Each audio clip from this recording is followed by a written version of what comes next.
ಘಟನೆಯಲ್ಲಿ ಕೈಕೇಯಿ ಪಾರ್ಟಿ ನಮ್ಮ ಮೇಲೇನು ಪ್ರಭಾವ ಆಯಿತು. ಇದನ್ನ ಯಾಕೆ ಹೇಳ್ತಾ ಇದ್ದೀನಿ ನಾನು?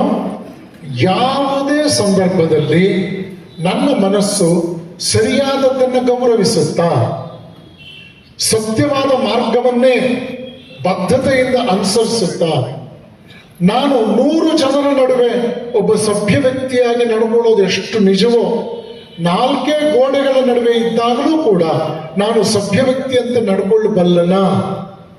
ನನಗೆ ನನ್ನ ತಪ್ಪುಗಳ ಅರಿವಾದಾಗ, ಯಾರಾದರೂ ತಿಳುವಳಿಕಸ್ತು ನೀನು ಮಾಡ್ತಾ ಇರೋದು ತಪ್ಪು ಅಂತ ಹೇಳಿದಾಗ ಅದನ್ನ ಬದ್ಧತೆಯಿಂದ ತಿದ್ದುಕೊಳ್ಳುವಂತ ಹೃದಯವಂತಿಕೆ ನನಗಿದೆಯಾ? ಇದು ನಿಜವಾದ ಶಿಕ್ಷಣ. ಆದ್ದರಿಂದ ಶಿಕ್ಷಣ ಅಂತ ತಿಳ್ಕೊಳ್ಳಿ, ಬುದ್ಧಿಯ ಚಮತ್ಕಾರ ಅಲ್ಲ. ಶಿಕ್ಷಣ ಅಂತಂದ್ರೆ ಕೇವಲ ಲೌಕಿಕ ಹೆಗ್ಗಳಿಕೆ ಅಲ್ಲ. ಸ್ಪಷ್ಟವಾಗಿ ತಿಳ್ಕೊಳ್ಳಿ, ಬುದ್ಧಿ ಮತ್ತು ಭಾವನೆಗಳ ಸಂಸ್ಕರಣ. ವ್ಯಕ್ತಿಯೊಬ್ಬ ವ್ಯಕ್ತಿ ರತ್ನವಾಗುವಂಥದ್ದು, ಮನುಷ್ಯನೊಬ್ಬ ಮಾನವ ಸಂಪನ್ಮೂಲವಾಗುವಂಥದ್ದು. ಒಬ್ಬ ವೈಯಕ್ತಿಕ ವ್ಯಕ್ತಿ ಒಂದು ಸಮುದಾಯದ ಧ್ವನಿ ಆಗೋದು, ಒಂದು ಸಮಾಜದ ಧ್ವನಿ ಆಗೋದು, ಒಂದು ರಾಷ್ಟ್ರದ ಧ್ವನಿ ಆಗೋದು, ಒಂದು ವಿಶ್ವ ಚಿಂತಕನಾಗೋದು. ಇದು ನಿಜವಾದ ಶಿಕ್ಷಣ ನಮಗೆ ಕೊಡ್ತಕ್ಕಂಥ ಅದ್ಭುತವಾದ ಸಂಸ್ಕಾರ ಸಾಮರ್ಥ್ಯಗಳು. ಆ ನಿಟ್ಟಿನಲ್ಲಿ ಈಗ ನೀವು ಯೋಚನೆ ಮಾಡಿ, ನೀವು ಎಲ್ಲಿದ್ದೀರಿ? ನಿಮ್ಮ ಜೀವನದ ಪ್ರಯಾಣದಲ್ಲಿ ನೀವೆಲ್ಲಿದ್ದೀರಿ? ನೀವೆಲ್ಲೂ ಎಷ್ಟು ದೂರ ಸಾಗಬೇಕಾಗಿದೆ? ಪ್ರಾಮಾಣಿಕವಾಗಿ ನೀವು ಮಾಡಿರಬಹುದಾದ ತಪ್ಪುಗಳನ್ನು ತಿದ್ದುಕೊಂಡು ಮುಂದಿನ ಹೆಜ್ಜೆಯಲ್ಲಿ ಸರಿಯಾಗಿ ನಡೆಯೋದಕ್ಕೆ ನಿಮ್ಮ ಬುದ್ಧಿ ಭಾವನೆಗಳು ಸಹಕಾರ ಕೊಟ್ಟಿದೆಯಾ? ನಿಮ್ಮ ಜೊತೆ ಕೇವಲ ಊರಿನವರೆಲ್ಲ ಸ್ನೇಹಿತರಾಗಿ ಉಳಿದಿದ್ದಾರ, ಅಥವಾ ಸಜ್ಜನರನ್ನು ಗೌರವಿಸುವ ಸಂಸ್ಕೃತಿ ನಿಮ್ಮಲ್ಲಿದೆಯಾ?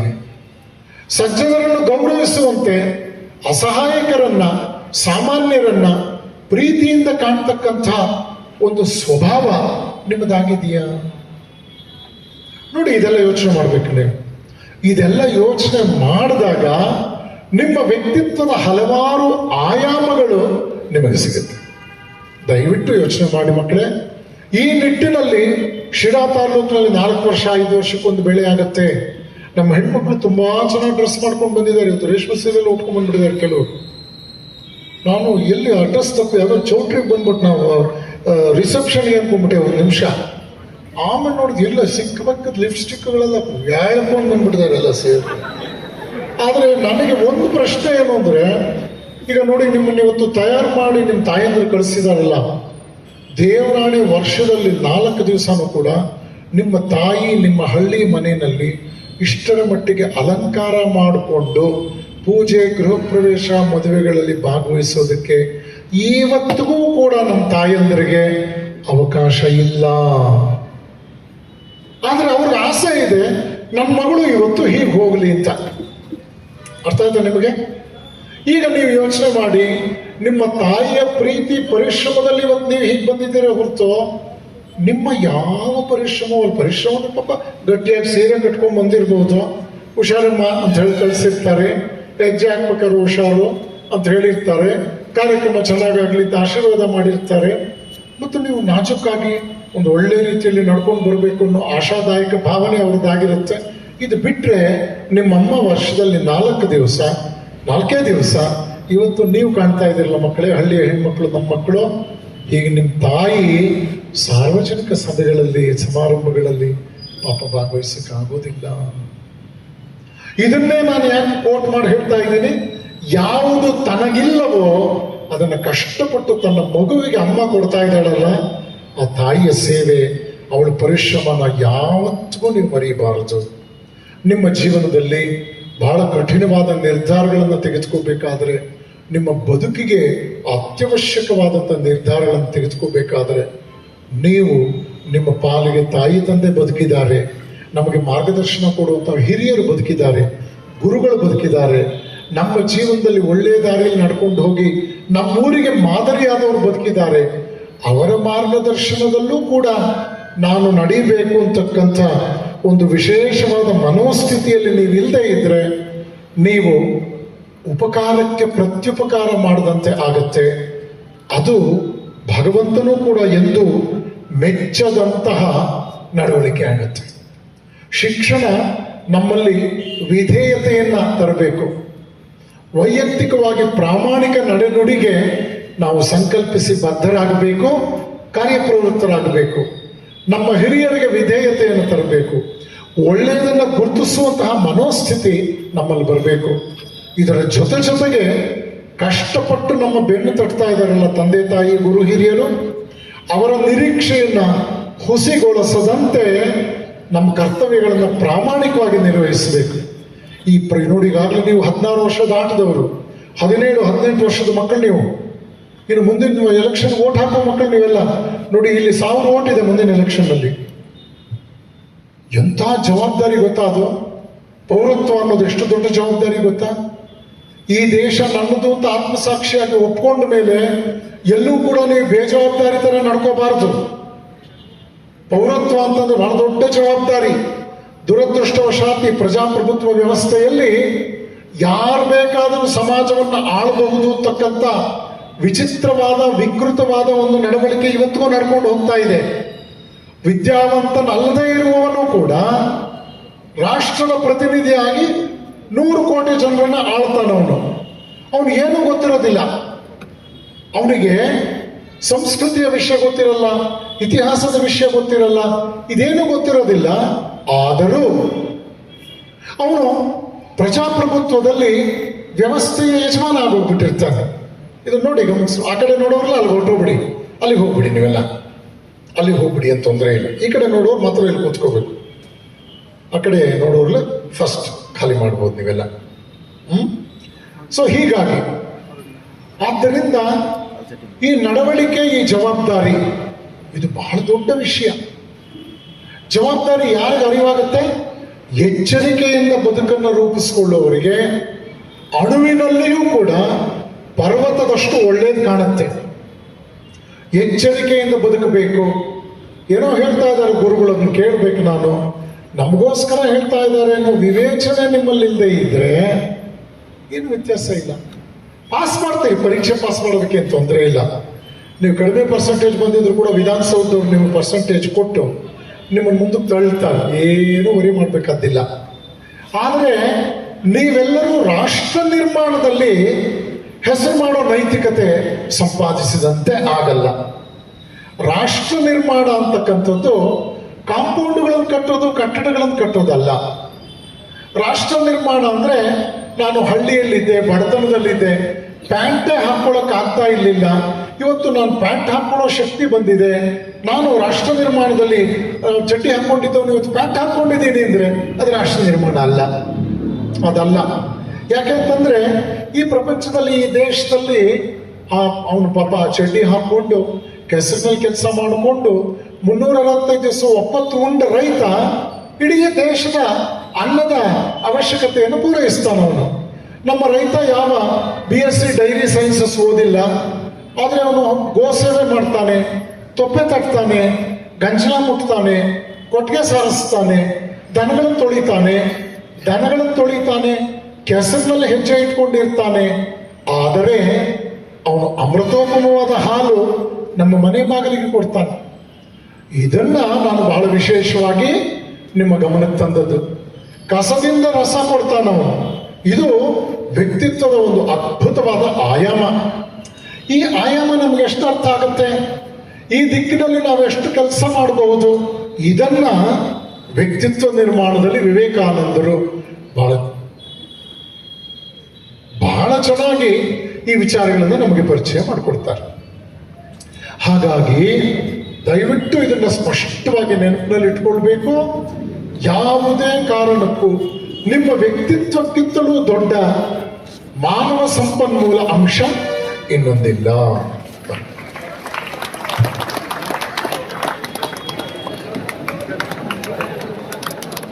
ಸಭೆಯಲ್ಲಿ ಸುಧಾರಣೆಯನ್ನು ಕಂಡೆ ನಾನು ಸುಧಾರಣೆಯನ್ನು ಕಂಡೆ ಅಂದ್ರೆ ನೀವು ಏನ್ ಅನ್ಕೊಂಡ್ರಿ ಮಕ್ಕಳು? ಏನ್ ಅನ್ಕೊಂಡ್ರಿ? ಸಭೆಯ ವೇದಿಕೆಗೆ ಹಿರಿಯರು ಬಂದಾಗ ಎದ್ದು ನಿಂತು ಗೌರವಿಸಬೇಕು ಅಂತ ನಾನು ಹೇಳಿದ್ದನ್ನ ಈಗ ನೋಡಿ ಸಾಕ್ಷಾತ್ತಾಗಿ ನಾನು ಕಂಡೆ, ಸಂತೋಷ ಆಯ್ತು.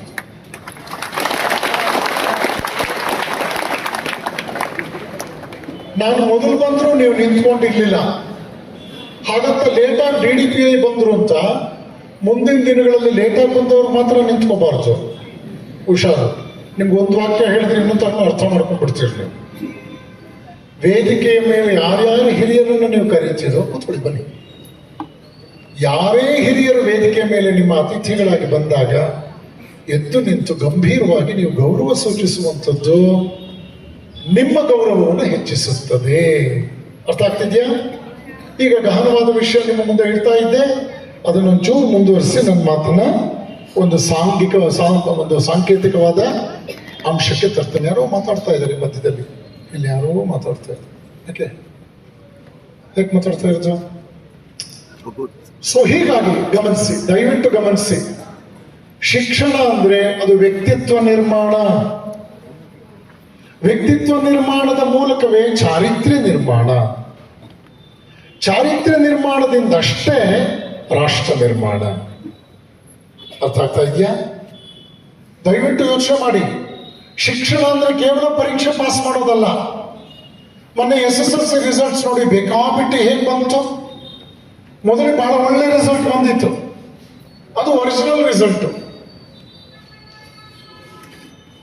ಪೂಜಮ್ನವ್ರೆ ಎಲ್ಲ ಸೇರಿಸಿ 20% ಜಾಸ್ತಿ ಮಾಡಿಸ್ಬಿಟ್ರೆ ನೀವೆಲ್ಲ. ಅದು ಒರಿಜಿನಲ್ ರಿಸಲ್ಟ್ ಅಲ್ಲ, ನನ್ನ ಆತ್ಮಸಾಕ್ಷಿ ದೃಷ್ಟಿಯಲ್ಲಿ. ಪಾಪ ನಿಮಗೆ ಬೇಜಾರಾಗ್ಬೋದು, ನಾನೇನು ಮಾಡಲಿ, ನಿಮಗೆ ಬೇಜಾರಾಗ್ಬೋದು, ಕೆಲವು ಹಿರಿಯರಿಗೆ ಬೇಜಾರಾಗ್ಬೋದು. ಆದರೆ ನಾವು ಗ್ರೇಸು ಇನ್ನೊಂದು ಮತ್ತೊಂದು ಕೊಟ್ಟು ಮಕ್ಕಳನ್ನ ಮುಂದಕ್ಕೆ ಕಳಿಸೋದು ಎಂದಿಗೂ ಶಿಕ್ಷಣದ ಗುಣಮಟ್ಟವನ್ನು ಸುಧಾರಿಸೋದಿಲ್ಲ. ನಾನು 2 ವರ್ಷದ ಹಿಂದೆ ಶಿರಾ ತಾಲೂಕಿನ 7,000 SSLC ಬರೆಯೋ ಮಕ್ಕಳಿಗೆ ವಿದ್ಯಾರ್ಥಿ ದೇವೋಭವ ಅಂತ ಹೇಳಿ ಕಾರ್ಯಾಗಾರ ನಡೆಸ್ಕೊಟ್ಟೆ. 7,000 ಮಕ್ಕಳು ಸುಮಾರು 13 ಕಾರ್ಯಕ್ರಮಗಳಲ್ಲಿ ಭಾಗವಹಿಸಿದ್ರು. ಆಯಾ ಹೋಬಳಿಗೆ ಹೋಗಿ ನಮ್ಮ ಚಿದಾನಂದ ಗೌಡರು ಬಸ್ ಕೊಟ್ಟರು, ಮಕ್ಕಳನ್ನೆಲ್ಲ ಸ್ಕೂಲ್ನಿಂದ ಕರ್ಕೊಂಡ್ಬಂದು. ಕಳೆದ ವರ್ಷ ಕುಣಿಗಲ್ನಲ್ಲಿ ನಮ್ಮ ಬೋರೇಗೌಡರು ಅಂತ ಹೇಳಿ ಪಾಪ BO 4,000 10ನೇ ತರಗತಿ ಓದೋ ಮಕ್ಕಳಿಗೆ ವಿದ್ಯಾರ್ಥಿ ದೇವೋಭವ ಕಾರ್ಯಕ್ರಮ ಮಾಡಿಕೊಟ್ರು. ಕರ್ನಾಟಕದಲ್ಲಿ 200 ತಾಲೂಕುಗಳಲ್ಲಿ ಶಿಕ್ಷಕರನ್ನ ಅಡ್ರೆಸ್ ಮಾಡಿರೋ ಸನ್ಯಾಸಿ ನಾನು. ನಂಗೆ ಗೊತ್ತಿದೆ. ಶಂಕರೇಗೌಡರ ಕಾಲದಿಂದ ನಾನು ಹೇಳ್ತಾ ಇದ್ದೀನಿ, P. ಶಂಕರೇಗೌಡರು ಮಂಡ್ಯದ ಶಂಕರೇಗೌಡರು ಎಜುಕೇಶನ್ ಮಿನಿಸ್ಟರ್ ಆಗಿದ್ದ ಕಾಲದಿಂದ ನಾನು ವಿದ್ಯಾರ್ಥಿಗಳು ನೋಡ್ತಾ ಇದ್ದೇನೆ. ಗೋವಿಂದೇಗೌಡರ ಕಾಲ ನೋಡಿದೆ. ಆ ನಂತರದ ದಿನಗಳಲ್ಲಿ ಬಳಿಗಾರ ಅವರು ಕಮಿಷನರ್ ಆಗಿದ್ದ ಕಾಲ ನೋಡಿದೆ. ವಿಜಯ್ ಭಾಸ್ಕರ್ ಕಮಿಷನರ್ ಆಗಿದ್ದ ಕಾಲದಲ್ಲಿ ನಾನು ನೋಡಿದೆ. ಪಾಟೀಲ್ ಅಂತ ಕಮಿಷನರ್ ಇದ್ರು, ಅವ್ರ ಕಾಲ ನಾನು ನೋಡಿದೆ. ಬಹಳ ದೊಡ್ಡ ರೀತಿಯ ಸುಮಾರು 150 ಜನ DDPUಗಳು ನನ್ನ ಒಂದು ವಿಶ್ವಾಸದಲ್ಲಿ ನಾನು ಒಡನಾಡುವಂತೆ ಆಯಿತು. ಇದನ್ನೆಲ್ಲ ಗಮನಿಸಿ ನಾನು ಹೇಳ್ತೇನೆ ಮಕ್ಕಳೇ, ಏನದು ಅಂತಂದ್ರೆ ಪರೀಕ್ಷಾ ಫಲಿತಾಂಶ ಸುಧಾರಣೆಯಾಗಿ ನಾವು ಮುಂದಕ್ಕೆ ಹೋಗ್ಬಿಡ್ತೀವಿ ಇಂದಕ್ಷಣ. ನಾನಿವತ್ತು ಚಾಲೆಂಜ್ ಮಾಡಿ ಹೇಳ್ತೇನೆ, ನಮ್ಮ ಟೀಚರ್ಸ್ ಮುಂದೆ ಚಾಲೆಂಜ್ ಮಾಡಿ ಹೇಳ್ತೇನೆ, ಸರಿಯಾಗಿ ಕಾಗುಣಿತ ಬರೆಯಲು ಬಾರದ 20ರವರೆಗೂ ಮಗ್ಗಿ ಬಾರದಂತಹ ಮಕ್ಕಳು ಇವತ್ತು SSLCಯನ್ನು ಪಾಸ್ ಮಾಡಿ PUCಗೆ ಬಂದಿದ್ದಾರೆ. ಎಕ್ಸಾಂಪಲ್ ಕೊಡ್ತೀನಿ ನಾನು. ಹಾಗಾದ್ರೆ 1ನೇ ತರಗತಿಯಿಂದ 7ನೇ ತರಗತಿವರೆಗೂ ಕಲಿತವರು ಏನ್ ಮಾಡಿದ್ರು, ಕಲಿಸಿದವ್ರು ಏನ್ ಮಾಡ್ತಾ ಇದ್ರು? ಈ ಪ್ರಶ್ನೆ ನಿಮ್ಮನ್ನ ಕಾಡದೇ ಇದ್ರೆ ನೀವು ನೊಣಗಳಾಗಿ ಬದುಕಬಹುದು. ಈ ಪ್ರಶ್ನೆಗಳು ನಿಜವಾಗಲೂ ನಿಮ್ಮನ್ನು ಕಾಡಿದ್ರೆ ನೀವು ಜೇನು ನೊಣಗಳಾಗ್ತೀರಿ. ಇನ್ನು ಆತ್ಮವಿಶ್ವಾಸದ ನುಡಿ ನನ್ನದು. ನೀವು ನೊಣ ಆಗ್ಬೇಕಾ, ಜೇನು ನೊಣ ಆಗ್ಬೇಕಾ? ಆದ್ರೆ ನಿಮ್ಮ ಆಟಿಟ್ಯೂಡ್ ನೊಣ ತರ ಇದ್ರೆ ನಾ ಕಷ್ಟಪಡಬಾರ್ದು. ಒಬ್ಬ ಹುಡುಗ ದೇವ್ರನ್ನ ಕೇಳ್ಕೊಳ್ತಾ ಇದ್ದಂತೆ, ನಾನು ಪರೀಕ್ಷೆಗೆ ಹೋಗ್ತಾ ಇದ್ದೀನಿ, ಇವತ್ತು ನಾನು ಕಾಪಿ ಹೊಡೆದ್ರು ಕೂಡ ನನ್ನ ತಂಟೆಗೆ ಬರ್ದಲೇ ಇರೋ ಮೇಷ್ಟ್ರೆ ರೂಮ್ ಸೂಪರ್ವೈಸರ್ ಆಗಿ ಬರಲಿ, ನಾನು ಸುತ್ತಲೂ ಕೂತ್ಕೊಳ್ಳೋ ಮಕ್ಕಳೆಲ್ಲರೂ ಓದ್ಕೊಂಡು ಬಂದಿರಲಿ, ನಾನು ಓದಲ್ಲ, ಅವ್ರನ್ನ ತೋರಿಸಿದ್ರು ಸಾಕು. ಇವತ್ತು ಈ ನಕಲು ಅಂತಕ್ಕಂಥದ್ದು ಎಲ್ಲಿವರೆಗೆ ಹೋಗಿದೆ ಅಂತಂದ್ರೆ ಇದೊಂದು ದೊಡ್ಡ ಹೇಸಿಗೆಯ ವಿಷಯ. ಬಹುತೇಕ ಪರೀಕ್ಷೆಗಳು ನಕಲು. ನೀವು ಎಂದಿಗೂ ನಿಮ್ಮನ್ನು ಜನರಲೈಸ್ ಮಾಡ್ಕೋಬೇಡಿ. ಅನಿಷ್ಟಗಳ ನಡುವೆ, ಅವ್ಯವಸ್ಥೆಯ ನಡುವೆ ಪಾಪದ ನಡುವೆ, ಅಪರಾಧಗಳ ನಡುವೆ, ಲೋಪಗಳ ನಡುವೆ ಎಲ್ಲರೂ ಹಾಗಿದ್ದಾಗ ನಾನೊಬ್ಬ ಸರಿ ಇದ್ರಾಗತ್ತಾ? ಆದ್ರಿಂದ ನಾನು ಕೂಡ ಕಾರ್ಯವಾಸಿ, ಕತ್ತೆ ಕಾಲು ಹಿಡಿ ಎನ್ನುವ ಪ್ರಮೇಯ ನಮಗೆ ಬರಬಾರ್ದು. ನಾವು ಕುದುರೆಯನ್ನೇರಿ ಸವಾರಿ ಮಾಡಬೇಕಾದವರೇ ಹೊರತು ನಾವು ಕತ್ತೆಗಳಾಗಬಾರ್ದು. ಹೇಸಿಗೆ ಮೇಲೆ ಕೂತ್ಕೊಳ್ಳುವಂತಹ ನೊಣಗಳಾಗಬಾರ್ದು. ಗೂಡು ಕಟ್ಟಿ ಪ್ರಪಂಚಕ್ಕೆ ಅತ್ಯಮೂಲ್ಯವಾದ ಜೇನನ್ನು ಕೊಡುವ ಜೇನು ನೊಣಗಳಾಗಬೇಕು. ಇದು ಸಂಕಲ್ಪ, ಇದು ಸಂಕಲ್ಪ, ಇದೊಂದು ಅದ್ಭುತವಾದ ಸಂಕಲ್ಪ. ಈ ಸಂಕಲ್ಪ ಶಕ್ತಿ ಮಾಸ್ ಎಜುಕೇಶನ್ ಅಲ್ಲಿ ಸಿಗಲ್ಲ, ಇದು ಕ್ಲಾಸ್ ಎಜುಕೇಶನ್.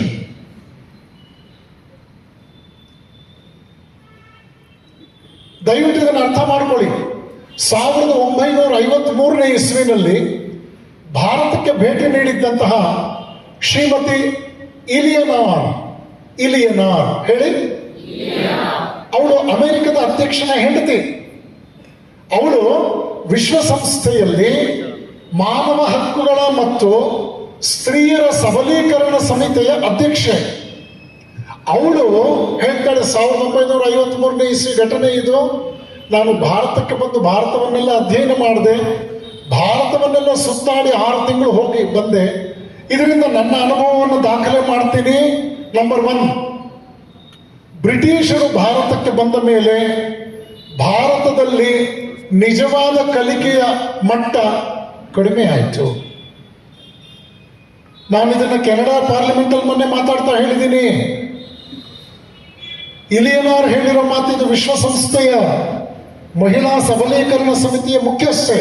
2ನೇ ವಾಕ್ಯ ಅವಳು ಹೇಳ್ತಾಳೆ, ಬ್ರಿಟಿಷರು ಇಂಗ್ಲಿಷ್ ಭಾಷೆಯನ್ನು ಬಿಟ್ಟರೆ ಇನ್ಯಾವ ಭಾಷೆಯನ್ನು ಕಲಿಯೋದು ಪ್ರೋತ್ಸಾಹ ಕೊಡಲಿಲ್ಲ. 3ನೇ ವಾಕ್ಯ ಬರೀತಾಳೆ, ಇಂಗ್ಲಿಷ್ ಕಲಿತವರಿಗೆ ಒಂದು ರೀತಿಯಲ್ಲಿ ವಿಶೇಷ ಗೌರವ ಸಿಗ್ತಾ ಇತ್ತು, ಕೆಲಸ ಗ್ಯಾರಂಟಿ ಸಿಗ್ತಾ ಇತ್ತು. 4ನೇ ವಾಕ್ಯ ಬರೀತಾಳೆ, ಇದೆಲ್ಲವೂ ಬ್ರಿಟಿಷರು ತಮ್ಮ ಆಡಳಿತಕ್ಕಾಗಿ ಮಾಡಿಕೊಂಡಂತಹ ಅನುಕೂಲದ ಹಂತಗಳು.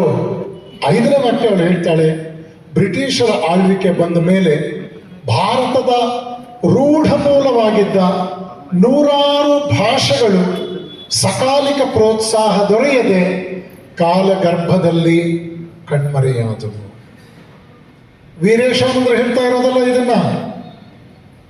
ವಿಶ್ವಸಂಸ್ಥೆಯ ಪ್ರತಿನಿಧಿ ನನಗೊಬ್ರು ಹೇಳಿದ್ರು ಧಾರವಾಡದಲ್ಲಿ, ಬ್ರಿಟಿಷ್ನವ್ರು ಬಂದ್ಮೇಲೆ ನಮಗೆ ರೈಲ್ ಸಿಕ್ತು. ಅವ್ರ ಪಕ್ಕದಲ್ಲಿ ನಿಂತಿದ್ದಂತ ಇನ್ನೊಬ್ಬ ಆಫೀಸರ್ ಹೇಳಿದ್ರು, ರೈಲ್ ಸಿಕ್ತು, ಅವ್ರು ಧಾರವಾಡಕ್ಕೆ ನಿಲ್ಲಿಸಲಿಲ್ಲ, ಅದನ್ನ ಹಳಿಯಾಳದ ಮೂಲಕ ಗೋವಾ ಮುಟ್ಟಿಸಿದ್ರು. ಯಾಕಂದ್ರೆ ಇಲ್ಲಿ ಸಾಗಿಸ್ಬೇಕಾದದನ್ನೆಲ್ಲ ಬಂದರಿಗೆ ಸಾಗಿಸ್ಬೇಕಾಗಿತ್ತು, ಆದ್ರಿಂದ ಅಲ್ಲಿವರೆಗೂ ರೈಲ್ ಕಟ್ಟಿದ್ರು. ಇದು ನಾವು ಹಿಸ್ಟ್ರಿನಲ್ಲಿ ಓದಿಸಲ್ಲ ಮಕ್ಕಳ. ಎಲ್ಲಾದ್ರೂ ನೀವು ಚಕ್ರವರ್ತಿ ಅಕ್ಬರ್ನನ್ನು ರಜಪುತಾನ ರಾಜರು ಸೋಲಿಸಿದ್ರು ಅಂತ ಓದ್ತೀರೇನ್ವ? ಓದಲ್ಲ ನೀವು. King Ashoka was miserably defeated by the Rajput kings. East India company ಪ್ರಾರಂಭ ಆಗೋದಕ್ಕೆ ಮೊದಲು 1600 AD ಮೊದಲು ಪ್ರಪಂಚದ 40% ರಫ್ತು ಭಾರತದಿಂದ ಆಗ್ತಾ ಇತ್ತು. ಓದ್ತೀರಾ ಇದನ್ನೆಲ್ಲದ್ರು? ಓದಲ್ಲ. ಸಾಕ್ರೆಟಿಸು, ಕನ್ಫ್ಯೂಷಿಯಸ್ಸು, ಪ್ಲಾಟೋ, ಅರಿಸ್ಟಾಟಲ್ ಇವರೆಲ್ಲರೂ ಹೇಳ್ತಾರೆ, ನಾವು ತತ್ವಶಾಸ್ತ್ರದ ಬಗ್ಗೆ ಏನು ಹೇಳ್ತಾ ಇದ್ದೀವೋ ಇದನ್ನು ನಾವು ಪ್ರಾಚೀನ ಭಾರತದ ತತ್ವಶಾಸ್ತ್ರಜ್ಞರಿಂದ ಅಧ್ಯಯನ ಮಾಡಿ ಕಲಿತು ಅನುಸಂಧಾನ ಮಾಡಿದ್ದು. ದೇವರಾಣ, ನಿಮ್ಮ ಮನೆ ದೇವರಾಣ ಇದನ್ನ ಹೇಳಲ್ಲ ನಮ್ಮ ಫಿಸಿಕ್ಸ್ ನಮ್ಮ ಟೆಕ್ಸ್ಟ್ ಬುಕ್ ಕಮಿಟಿಯವರು. ನಾನೊಂದು ಯೂನಿವರ್ಸಿಟಿಯಲ್ಲಿ ವಿಸಿಟಿಂಗ್ ಪ್ರೊಫೆಸರ್ ಪಾಠ ಮಾಡ್ತೇನೆ ಬೆಂಗಳೂರಿನಲ್ಲಿ. ರಾಜ್ಯಪಾಲರು ಬಹಳ ಪ್ರೀತಿಯಿಂದ ಕರೆದರು. ನೃಪತುಂಗ ಯೂನಿವರ್ಸಿಟಿಯಲ್ಲಿ ಫಿಲಾಸಫಿ ಡಿಪಾರ್ಟ್ಮೆಂಟ್ನಲ್ಲಿ ನಾನು ವಿಸಿಟಿಂಗ್ ಪ್ರೊಫೆಸರ್ ಆಗಿ 4 ಸೆಮಿಸ್ಟರ್ ಪಾಠ ಮಾಡಿದ್ದೇನೆ. Life and philosophy of Swami Vivekananda. ನನಗೆ ಈ ಸಿಲೆಬಸ್ಸು ಎಲ್ಲ ನನಗೆ ಹತ್ತಿರದಿಂದ ಗೊತ್ತು. ಪರೀಕ್ಷೆಗೆ answer in 6 questions out of 10. ಇದು ನಮ್ಮ ಸಿಲೆಬಸ್ಸು. ಪಾಠ ಮಾಡ್ಬೇಕಾದ್ರೆ ಮೇಷ್ಟ್ರು ಹೇಳ್ತಾರೆ, ನೋಡಿ ಹೋದ ವರ್ಷ ಈ ಕ್ವಶನ್ ಕೊಟ್ಟಿದ್ರು, ಈ ಸಲ ಅದಲ್ಲ, ಅದ್ರ ಪಕ್ಕದ ಕ್ವಶನ್ ಇಂಪಾರ್ಟೆಂಟು. ಶಿಕ್ಷಕರೇ, ನಾನು ನಿಮ್ಮನ್ನು ಪ್ರಾಮಾಣಿಕವಾಗಿ ಕೇಳ್ತೇನೆ, ಎಜುಕೇಶನ್ ಅಂದ್ರೆ ಇಂಪಾರ್ಟೆಂಟ್ ಕ್ವಶನ್ ಹೇಳ್ಕೊಡೋದಾ, ಜೀವನದ ಇಂಪಾರ್ಟೆನ್ಸ್ ಹೇಳ್ಕೊಡೋದಾ? ನಾನಿವತ್ತು ದೇವರ ಮೇಲೆ ಆಣೆ ಇಟ್ಟು ಹೇಳ್ತೀನಿ, ಶಿಕ್ಷಕರೇ, ಇಂಪಾರ್ಟೆಂಟ್ ಕ್ವಶನ್ ಗುರ್ತಾಕ್ಸಿದಂತಹ ಮೇಷ್ಟ್ರುಗಳು ಮಕ್ಕಳ ಜೀವನದಲ್ಲಿ ಭವಿಷ್ಯದಲ್ಲಿ ಮೋಸ್ಟ್ ಅನ್ಇಂಪಾರ್ಟೆಂಟ್ ಆಗ್ತಾರೆ. ನಾನೊಬ್ಬ ಇಂಜಿನಿಯರಿಂಗ್ ಗ್ರಾಜ್ಯುಯೇಟ್ ಅಂತ ನಿಮ್ಗೆ ಗೊತ್ತಿಲ್ಲ. 36 ವರ್ಷದ ಹಿಂದೆ ಮೈಸೂರು ಯೂನಿವರ್ಸಿಟಿಯಲ್ಲಿ ಎಲೆಕ್ಟ್ರಾನಿಕ್ಸ್ ಅಂಡ್ ಕಮ್ಯುನಿಕೇಶನ್ ಓದಂಥ ವಿದ್ಯಾರ್ಥಿ ನಾನು. ಇದೆಲ್ಲ ನನಗೆ ಬಹಳ ಹತ್ತಿರದಿಂದ ಗೊತ್ತು.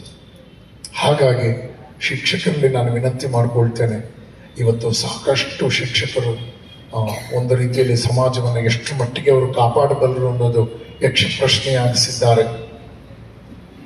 ಇವತ್ತು ಜನರಲ್ ಎಲೆಕ್ಷನ್ಸ್ ಮತ್ತು ಟೀಚರ್ಸ್ ಎಲೆಕ್ಷನ್ಸ್ಗೆ ಏನಂಥ ವ್ಯತ್ಯಾಸ ಇಲ್ಲ. ಎಲ್ಲರೂ ಹೋಗ್ತಾರೆ, ಏನು ವ್ಯತ್ಯಾಸ ಇಲ್ಲ. ನೋಡಿ ಯೋಚನೆ, ಟೀಚರ್ಸ್ ಕಾನ್ಸ್ಟಿಟ್ಯೂನ್ಸಿ ಎಲೆಕ್ಷನ್ಸ್ ಜನರಲ್ ಎಲೆಕ್ಷನ್ಸ್ಗಿಂತಲೂ ಜೋರಾದ ಬಿರುಗಾಳಿ ಎಬ್ಬಿಸಿರುತ್ತೆ. ಫ್ಯಾಕ್ಟ್ ಇದು. ಶಿಕ್ಷಕರೇ, ಜನರಲೈಸ್ ಮಾಡ್ಕೋಬೇಡಿ, ನಿಮ್ಮನ್ನ ದಯವಿಟ್ಟು ಜನರಲೈಸ್ ಮಾಡ್ಕೋಬೇಡಿ. ಇದನ್ನ ನಾನು ಯಾಕೆ ಹೇಳ್ತೀನಿ? ಸನ್ಯಾಸಿಗಳೆಲ್ಲರ ಬಗ್ಗೆಯೂ ನನಗೆ ಗೌರವ ಇದೆ, ಆದರೆ ನಾನು ಸನ್ಯಾಸಿಗಳ ನಡುವೆ ನಾನು ನನ್ನನ್ನು ಜನರಲೈಸ್ ಮಾಡಿಕೊಡೋ ಸನ್ಯಾಸಿ ಅಲ್ಲ. ಎಷ್ಟು ಅರ್ಥ ಆಗ್ತಾ ಇದೆಯೋ ನನಗೆ ಗೊತ್ತಾಗ್ತಾ ಇಲ್ಲ. ನನಗೆ ಅರ್ಥ ಮಾಡ್ಕೊಳ್ಳಿ ಇದನ್ನ. ನಾನು ಜನರಲೈಸ್ ಮಾಡ್ಕೊಳ್ಳಲ್ಲ ನನ್ನನ್ನು. ಯಾಕೆ? ನೀವು ನಿಮ್ಮ ಜಾಗದಲ್ಲಿ ಬೇರೆಯವರಿಗಿಂತಲೂ ನೀವು ವಿಭಿನ್ನವಾಗಿ ಒಂದು ಉತ್ತಮ ರೀತಿಯಲ್ಲಿ ನೀವು ವ್ಯಕ್ತ ಆಗದೇ ಇದ್ರೆ, ಯಾಕದು ಏನಾಗ್ತಾ ಇದೆ ಶಂಕರ್ ಪ್ರಿನ್ಸಿಪಾಲ್? ಏನದು?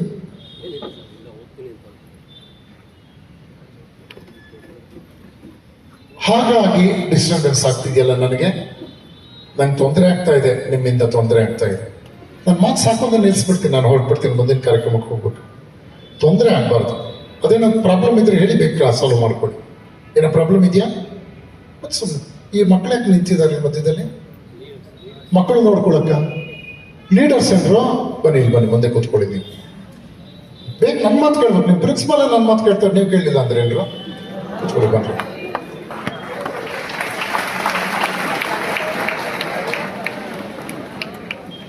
ಕೂತಿರೋ ಮಕ್ಕಳಿಗೆ ನಂದೊಂದು ಪ್ರಶ್ನೆ. ನಿಮ್ಮನ್ನು ಕಾಯ್ಬೇಕಂದ್ರೆ ಪಕ್ಕದಲ್ಲಿ ಒಬ್ಬರು ನಿಂತ್ಕೊಂಡು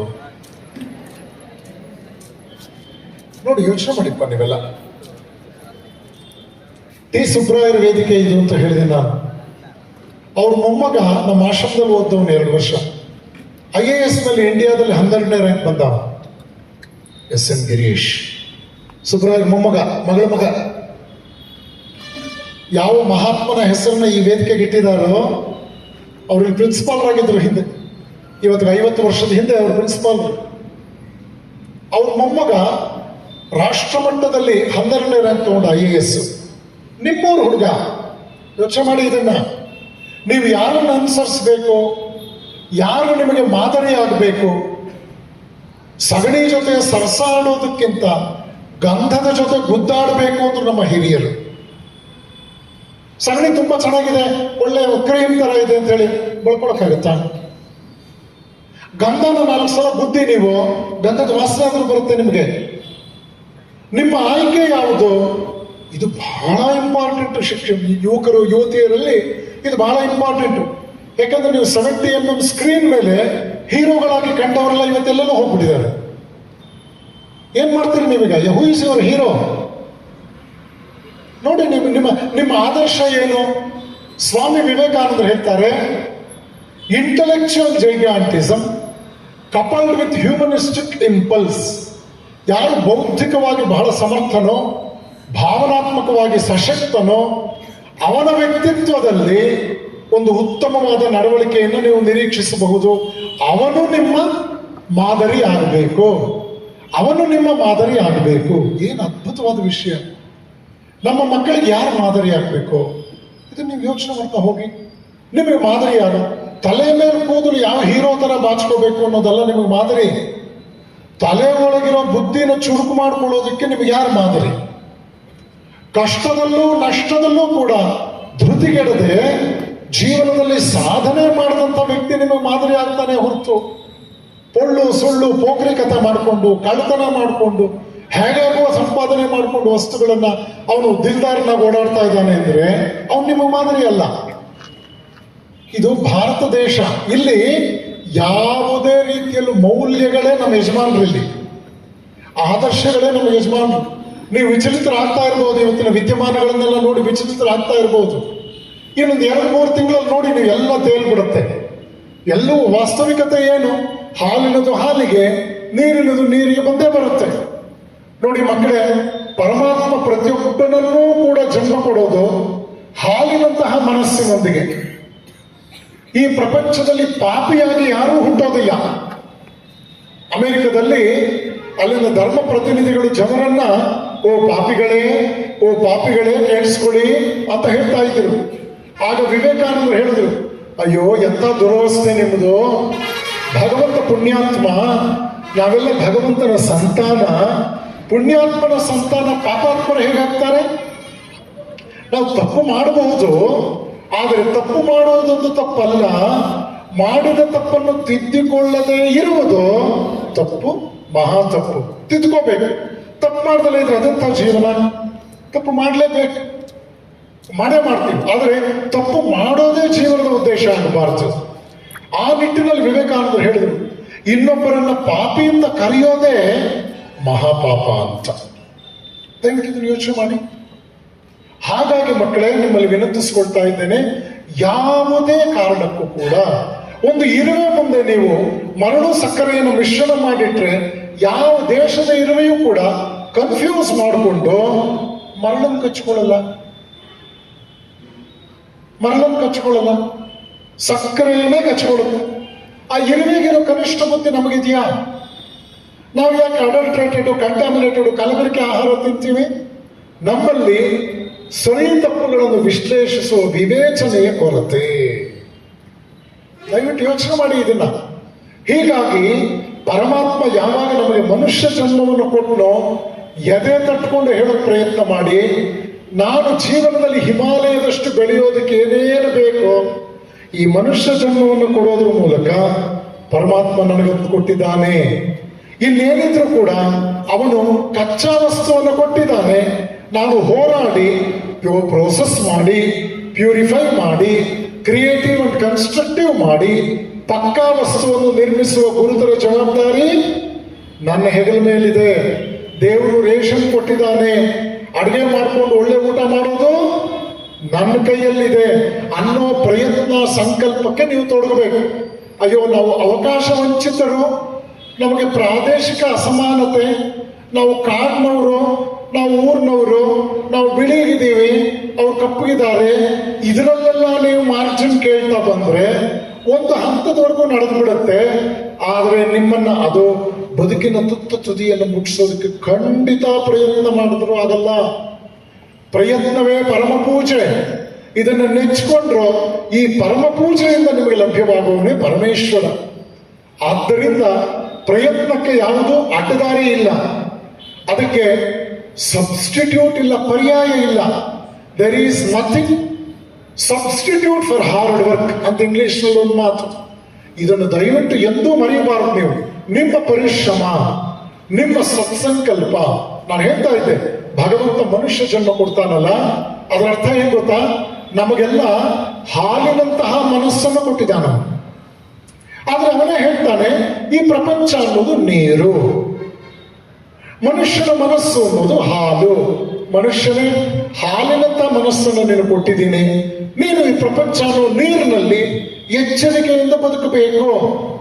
ಆಗ ನೀವು ಹೇಳ್ತೀರಿ, ಸ್ವಾಮಿ ನಾನೇನೋ ಹಾಲು, ನನಗೆ ಆಶೀರ್ವಾದ ಮಾಡಿಬಿಟ್ರಿ, ಈ ಕೆಟ್ಟ ಪ್ರಪಂಚ ಅನ್ನೋ ನೀರ್ ಜೊತೆ ನಾನು ಎಚ್ಚರಿಕೆಯಿಂದ ಬದುಕೋದಾದ್ರೂ ಹೇಗೆ? ಇದು ಬಹಳ ಕಷ್ಟ ಸಾಧ್ಯ ಅಂತಿರ್ಲಿ. ಆಗ ದೇವರು ಹೇಳ್ತಾರೆ, ನೋಡು, ಹಾಲಿನ ಗುಣಮಟ್ಟವನ್ನು ಕಾಪಾಡಿಕೊಳ್ಳುವುದಕ್ಕೆ ಹಲವಾರು ವಿಧಾನಗಳಿದೆ, ನಿನಗೆ ತಾಕತ್ತಿದ್ರೆ ಅದನ್ನ ಅನುಸರಿಸಿ ನಿನ್ನ ನೀನು ಕಾಪಾಡ್ಕೋ. ಆಗ ಮನುಷ್ಯ ಯೋಚನೆ ಮಾಡ್ಕೊಂಡು, ದೇವ್ರು ಏನೋ ಸೂತ್ರ ಕೊಟ್ಬಿಟ್ನಲ್ಲ, ಏನಿರಬಹುದಿದು? ಅವನು ಯೋಚನೆ ಮಾಡಿ ಕಡೆಗೆ, ಓಹೋ, ಹಾಲನ್ನ ಕಾಯಿಸ್ಬೇಕು. ಹಾಲನ್ನು ಕಾಯಿಸಿದ ಮೇಲೆ ಶುದ್ಧವಾದ ಹೆಪ್ಪನ್ನು ಹಾಕಬೇಕು, ನಿರ್ಜನವಾದ ಜಾಗದಲ್ಲಿ ಇಡಬೇಕು. ಬೆಳಕರದ ಮೇಲೆ ಮೊಸರಾಗತ್ತೆ, ಮೊಸರನ್ನು ಕಡಿಬೇಕು, ಬೆಣ್ಣೆ ಬರುತ್ತೆ, ಬೆಣ್ಣೆಯನ್ನು ಸುರಕ್ಷಿತವಾಗಿ ನೀರಿನಲ್ಲಿ ತೇಲಿ ಬಿಡಬೇಕು. ನೋಡಿ ಮಕ್ಕಳೇ, ನಿಮ್ಗೆ ಅರ್ಥ ಆಯ್ತು ಇವಾಗ. ಹಾಲು ಮತ್ತು ನೀರು ಸ್ನೇಹ ಮಾಡಿದ್ದಿದ್ರೆ ಹಾಲಿನ ಗುಣಮಟ್ಟ ಹೊರಟು ಹೋಗ್ತಾ ಇತ್ತು. ಹಾಲು 1 ಲೀಟರ್ಗೆ 45 ರೂಪಾಯಿ ಆದ್ರೆ ನೀರು ಕೂಡ ಇವತ್ತು 1 ಲೀಟರ್ಗೆ 15ರಿಂದ 20 ರೂಪಾಯಿ ಇದೆ. ನೀರು ಯಾರು ಬಿಟ್ಟು ಕೊಡಲ್ಲ. ನಿಮ್ಮ ಅಮ್ಮನ ಕಾಲದಲ್ಲಿ, ಅಜ್ಜಿ ಕಾಲದಲ್ಲಿ ಹಳ್ಳಿನಲ್ಲಿ ಅದೇನು ಬಂತ್ರಪ್ಪ ಅವನಿಗೆ ದುಡ್ಡು, ನೀರ್ ತರ ಖರ್ಚು ಮಾಡ್ತಾನೆ ಅಂತಿದ್ರು. ಇವತ್ತು ಅದೆಲ್ಲ ನಿಂತು ಹೋಗ್ಬಿಟ್ಟಿದೆ ಆ ಮಾತುಗಳು. ಗೊತ್ತಾ ನಿಮ್ಗೆ? ನೀರನ್ನು ನೀರ್ ತರ ಖರ್ಚು ಮಾಡಕ್ಕಾಗಲ್ಲ, ಈಗ ದುಡ್ಡು ತರನೇ ಖರ್ಚು ಮಾಡ್ಬೇಕಾಗತ್ತೆ. ಹಾಗಾಗಿ ಇಲ್ಲಿ ಅರ್ಥ ಮಾಡ್ಕೊಳ್ಬೇಕಾದ ನೀವಿಷ್ಟೇ, ಹಾಲು ಮತ್ತು ನೀರನ್ನ ಒಟ್ಟಿಗೆ ಇಟ್ರೆ ಹಾಲಿನ ಗುಣಮಟ್ಟ ಹೋಗ್ಬಿಡುತ್ತೆ. ಹಾಲನ್ನ ಕಾಯಿಸಿ ಹೆಪ್ಪಾಕಿ ಮೊಸರು ಮಾಡಿ ಕಡಿದು ಬೆಣ್ಣೆ ತೆಗೆದು, ಆಗ ಬೆಣ್ಣೆಗೆ ರಕ್ಷಕ ಯಾರು? ನೀರೇ. ನೀರಿನ ಮೇಲೆ ಬೆಣ್ಣೆ ತೇಲ್ಬಿಡಿ, ಸುರಕ್ಷಿತ. ಹಾಲಿಗೆ ಯಾರು ಶತ್ರು? ಬೆಣ್ಣೆಗೆ ಯಾರು ರಕ್ಷಕ? ಹಾಲು ಬೆಣ್ಣೆಯಾಗಿ ಪರಿವರ್ತನೆ ಆಗುವವರೆಗೂ ಆಪತ್ತು ತಪ್ಪಿದ್ದಲ್ಲ. ನೀವೆಲ್ಲ ತಂದೆ ತಾಯಿ ಹೊಟ್ಟೆಯಿಂದ ಹುಟ್ಟಿದ್ರಿ, ಅಕ್ಷರ ಸಂಸ್ಕಾರ ಕೊಟ್ಟು ಗುರುಗಳು ಜೀವನ ರೂಪಿಸ್ಕೊಳ್ತಾ ಇದ್ದೀರಿ. ನೀವು ಸ್ವಾವಲಂಬನೆಯ ಬದುಕಿಗೆ ನಿಮ್ಮ ಕಾಲ ಮೇಲೆ ಕಾಲು ನಿಂತ್ಕೊಂಡು, ಕಾಲ ಮೇಲೆ ಕಾಲು ಹಾಕೊಂಡು ನಿಂತ್ಕೊಳ್ಳೋದಕ್ಕೆ, ನಿಮ್ಮ ಕಾಲ ಮೇಲೆ ನೀವು ನಿಂತ್ಕೊಳ್ಳೋಕ್ಕೆ ಸಾಮರ್ಥ್ಯ ಸಂಪಾದಿಸುವವರೆಗೂ ಹೋರಾಟ ತಪ್ಪಿದ್ದಲ್ಲ. ಈ 25 ವರ್ಷ ಜೀವನದ ಮೊದಲ 25 ವರ್ಷ ನೀವು ಹೋರಾಡಿದ್ರೆ ಮುಂದಿನ 75 ವರ್ಷ ಆನಂದದಾಯಕವಾಗಿ ಗೌರವಪೂರ್ವಕವಾಗಿ ನೀವು ಬದುಕ್ತೀರಿ. ಇದನ್ನು ಅರ್ಥ ಮಾಡಿಕೊಳ್ಳಿ. ಈ ನಿಟ್ಟಿನಲ್ಲಿ ಶಿಕ್ಷಣ ಅಂತಕ್ಕಂಥದ್ದು ಇದೆಯಲ್ಲ, ಇದು ಕೇವಲ ಅಕ್ಷರ ಕಲಿಕೆ ಅಲ್ಲ, ಇದು ಕೇವಲ ಪರೀಕ್ಷೆಯಲ್ಲಿ ತೇರ್ಗಡೆಯಾಗುವುದಕ್ಕೆ ಸೀಮಿತ ಅಲ್ಲ. ಇದು ನಿಜವಾದ ಅರ್ಥದಲ್ಲಿ ಜೀವನವನ್ನೇ ಕಟ್ಟಿಕೊಡುವಂತಹ ಸಂಸ್ಕಾರ. ಮಹಾತ್ಮನೊಬ್ಬ ಹೇಳ್ತಾನೆ, ಎಷ್ಟು ಚೆನ್ನಾಗಿದೆ ನೋಡಿ ಈ ಮಾತು. ಶಿಕ್ಷಣ ಅಂತಕ್ಕಂಥದ್ದು ವ್ಯಕ್ತಿಯನ್ನ 3 ನಾಗರಿಕತೆಗಳೊಂದಿಗೆ ಬೆಸೆಯುತ್ತದೆ. ನಾನು ಹುಟ್ಟಿದಾಗ, ವಿದ್ಯಾವಂತನಾಗೋದಕ್ಕೆ ಹೊರಟಾಗ ನನ್ನ ಹಿಂದಿನ ನಾಗರಿಕತೆಗಳನ್ನು ನಾನು ಅಧ್ಯಯನ ಮಾಡ್ತೀನಿ. ಪಾಠ ಸಬ್ಜೆಕ್ಟ್ ಅದು. ನನ್ನ ಹಿಂದಿನ ನಾಗರಿಕತೆಗಳನ್ನು ಅಧ್ಯಯನ ಮಾಡ್ತೀನಿ. ಈಗ ನಾನು ಸಮಕಾಲೀನ ನಾಗರಿಕತೆಯಲ್ಲಿ ಬೆಳೀತಾ ಇದ್ದೀನಿ, ಕಾಂಟೆಂಪರರಿ ಸಿವಿಲೈಸೇಷನ್. ನಾನು ಏನು ಕೆಲಸ ಮಾಡ್ತೇನೋ ಅದು ನಾಳೆ ಭವಿಷ್ಯದ ನಾಗರಿಕತೆಗೆ ನಾನು ಕೊಡುಗೆ ಕೊಡ್ತೀನಿ. ಈಗ ಅರ್ಥ ಆಯ್ತು ನಿಮಗೆ? 3 ನಾಗರಿಕತೆಗಳ ನಡುವೆ ನಾವು ಬ್ರಿಡ್ಜ್ ಅಂತ. ಮೊದಲನೇದು ನಾವು ಕಲಿಯೋ ಹಿಂದಿನ ನಾಗರಿಕತೆ, ಎರಡನೇದು ನಾವು ಬದುಕುವಂತಹ ಸಮಕಾಲೀನ ನಾಗರಿಕತೆ, ಕಾಂಟೆಂಪರರಿ ಕರೆಂಟ್ ಸಿವಿಲೈಸೇಷನ್. ಮುಂದಿಂದು ನಾನು ಮುಂದಿನ ನಾಗರಿಕತೆಗೆ ಕೊಡುವಂತಹ ಕೊಡುಗೆ. ಈ 3 ನಾಗರಿಕತೆಗಳಿಗೆ ಸೇತುವೆ ನಾನಾಗ್ತೀನಿ. ಆದ್ದರಿಂದ ಶಿಕ್ಷಣ ಬಹಳ ಮುಖ್ಯವಾಗುತ್ತೆ, ಬಹಳ ಮುಖ್ಯವಾಗುತ್ತೆ ಮಕ್ಕಳೇ. ಇದನ್ನು ಚೆನ್ನಾಗಿ ನೆನ್ಪಿಟ್ಕೊಳ್ಳಿ. ಸಾಕ್ರೆಟಿಸ್ ಹೆಸರು ಕೇಳಿದಿರ ನೀವು? ಸಾಕ್ರೆಟಿಸ್ ಅವನು ರಸ್ತೆಯಲ್ಲಿ ನಡ್ಕೊಂಡು ಹೋಗ್ತಾ ಇದ್ದಾಗ ಎದುರುಗಡೆ ನಿಮ್ಮಂತ ಒಬ್ಬ ಯುವಕ ಸಿಕ್ಕದ. ಅವನನ್ನು ಕೇಳಿದ್ರು ಸಾಕ್ರೆಟಿಸ್, ನಿಮ್ಮೂರಿನಲ್ಲಿ ಒಳ್ಳೆ ಸೇಬಿನ ಹಣ್ಣು ಎಲ್ಲಿ ಸಿಗುತ್ತೆ? ಆ ಹುಡುಗ ಹೇಳ್ದ, ಸರ್ ಆ ಬೀದಿ ಇದೆಯಲ್ಲ ಅದು ಫ್ರೂಟ್ ಸ್ಟ್ರೀಟ್, ಅದು ಸೇಬು ಸಿಗುತ್ತೆ, ಒಳ್ಳೆ ಸೇಬು ಸಿಗುತ್ತೆ. ಖುಷಿ ಆಯ್ತು. ಎರಡನೇ ಪ್ರಶ್ನೆ ಕೇಳ್ದ, ನಿಮ್ಮೂರಿನಲ್ಲಿ ಒಳ್ಳೆ ಜೇನುತುಪ್ಪ ಎಲ್ಲಿ ಸಿಗುತ್ತೆ? ಸರ್ ನೀವು ಅಲ್ಲಿ ಹೋಗ್ಲಿ ಸರ್, ಹಸುವಿನ ತುಪ್ಪ, ಜೇನುತುಪ್ಪ ಎಲ್ಲ ಆ ರೋಡಲ್ಲಿ ಸಿಗುತ್ತೆ ಸರ್ ಅಂತ. ಓ ಫೈನ್. ಮೂರನೇ ಪ್ರಶ್ನೆ ಕೇಳ್ದ, ನಿಮ್ಮೂರಿನಲ್ಲಿ ಒಳ್ಳೆ ಜನ ಎಲ್ಲಿ ಸಿಗ್ತಾರೆ? ಏನ್ ಸರ್ ಏನ್ ಕೇಳಿದ್ರಿ? ಇನ್ನೊಂದ್ಸಲ ಹೇಳಿ. ಒಳ್ಳೆ ಜನ ಎಲ್ಲಿ ಸಿಗ್ತಾರೆ? ಆಗವನು, ಸರ್ ದಯವಿಟ್ಟು ಅದನ್ನ ಮಾತ್ರ ಕೇಳ್ಬೇಡಿ, ಅಡ್ರೆಸ್ ಇಲ್ಲ ಅಂತ. ನೋಡಿ, ನಿಮಗೆ ಪ್ರಕೃತಿಯಲ್ಲಿ ಒಳ್ಳೆಯ ಪದಾರ್ಥಗಳು ಸಿಗೋದಕ್ಕೆ ಬೆಸ್ಟ್ ಸ್ಟೋರ್ಸ್, ಇಂಡಸ್ಟ್ರೀಸ್, ಕಂಪನೀಸ್ ಎಲ್ಲ ಇದೆ. ಆದರೆ ಉತ್ತಮ ವ್ಯಕ್ತಿಗಳು ಎಲ್ಲಿ ಸಿಗ್ತಾರೆ ಅನ್ನೋ ಪ್ರಶ್ನೆ ಯಾವತ್ತಿಗೂ ಜೀವಂತಿಕೆಯನ್ನು ಕಾಪಾಡಿಕೊಳ್ಳುತ್ತೆ. ಅದರ ಅರ್ಥ ಏನು? ಉತ್ತಮ ವ್ಯಕ್ತಿಗಳು ಅಂದ್ರೆ ವಿವೇಕಾನಂದರು ಹೇಳ್ತಾರೆ, ಶಾರೀರಿಕವಾಗಿ, ಮಾನಸಿಕವಾಗಿ, ಬೌದ್ಧಿಕವಾಗಿ ಯಾರು ತಮ್ಮ ವ್ಯಕ್ತಿತ್ವವನ್ನು ನೈತಿಕ ಚೌಕಟ್ಟಿನಲ್ಲಿ ರೂಪಿಸ್ಕೊಳ್ತಾರೋ ಅವನು ಉತ್ತಮ ಪ್ರಜೆಯಾಗುತ್ತಾನೆ, ಉತ್ತಮ ವ್ಯಕ್ತಿ ಆಗುತ್ತಾನೆ. ಮಕ್ಕಳೇ, ನೀವು ಒಳ್ಳೆಯವರಾಗಬೇಕು ಅಂತ ನಾವು ಬಯಸೋದು ಖಂಡಿತವಾಗಿಯೂ ನಮ್ಮ ಸಮಾಜಕ್ಕೆ, ನಮಗೆ ನೀವು ಒಳ್ಳೆಯವರಾಗಬೇಕು ಅನ್ನೋ ದೃಷ್ಟಿಲಲ್ಲ, ನಿಮಗಾಗಿಯೇ ನೀವು ಒಳ್ಳೆಯವರಾಗಬೇಕು. ನೀವು ಒಳ್ಳೆಯವರಾಗೋದು ಅಂದ್ರೆ ಏನು? ಕಚ್ಚಾ ಮಾನವ ಸಂಪನ್ಮೂಲ ಪಕ್ಕಾ ಮಾನವ ಸಂಪನ್ಮೂಲ ಆಗಬೇಕು. ನಿಮ್ಮನ್ನ ಪ್ರಪಂಚ ನಂಬಬೇಕು. ನಿಮ್ಮ ತಂದೆ ತಾಯಿ ನಂಬಬೇಕು, ನಿಮ್ಮನ್ನು ವ್ಯವಸ್ಥೆ ನಂಬಬೇಕು, ಸಮಾಜ ನಂಬಬೇಕು. ಈ ವ್ಯಕ್ತಿಗೆ ಏನಾದರೂ ನಾವು ಜವಾಬ್ದಾರಿ ಕೊಟ್ಟರೆ ಇವನು ಅತ್ಯುತ್ತಮವಾಗಿ ಅದನ್ನು ನಿರ್ವಹಿಸ್ತಾನೆ ಅನ್ನೋದನ್ನ ಸಮಾಜ ನಂಬುತ್ತೆ. ಯಾವಾಗ ನಿಮ್ಮಲ್ಲಿ ಅಂತಹ ಸಾಮರ್ಥ್ಯ ಬೆಳೆದಾಗ. ಆ ನಿಟ್ಟಿನಲ್ಲಿ ಶಿಕ್ಷಣ ಅಂತಂದ್ರೆ ನೋಡಿ, ನೀವು ಹಾಕಿದ್ದೀರಿ ಇಲ್ಲಿ ಸಾಂಸ್ಕೃತಿಕ. ಸಾಂಸ್ಕೃತಿಕ ಅಂದ್ರೆ ಏನು?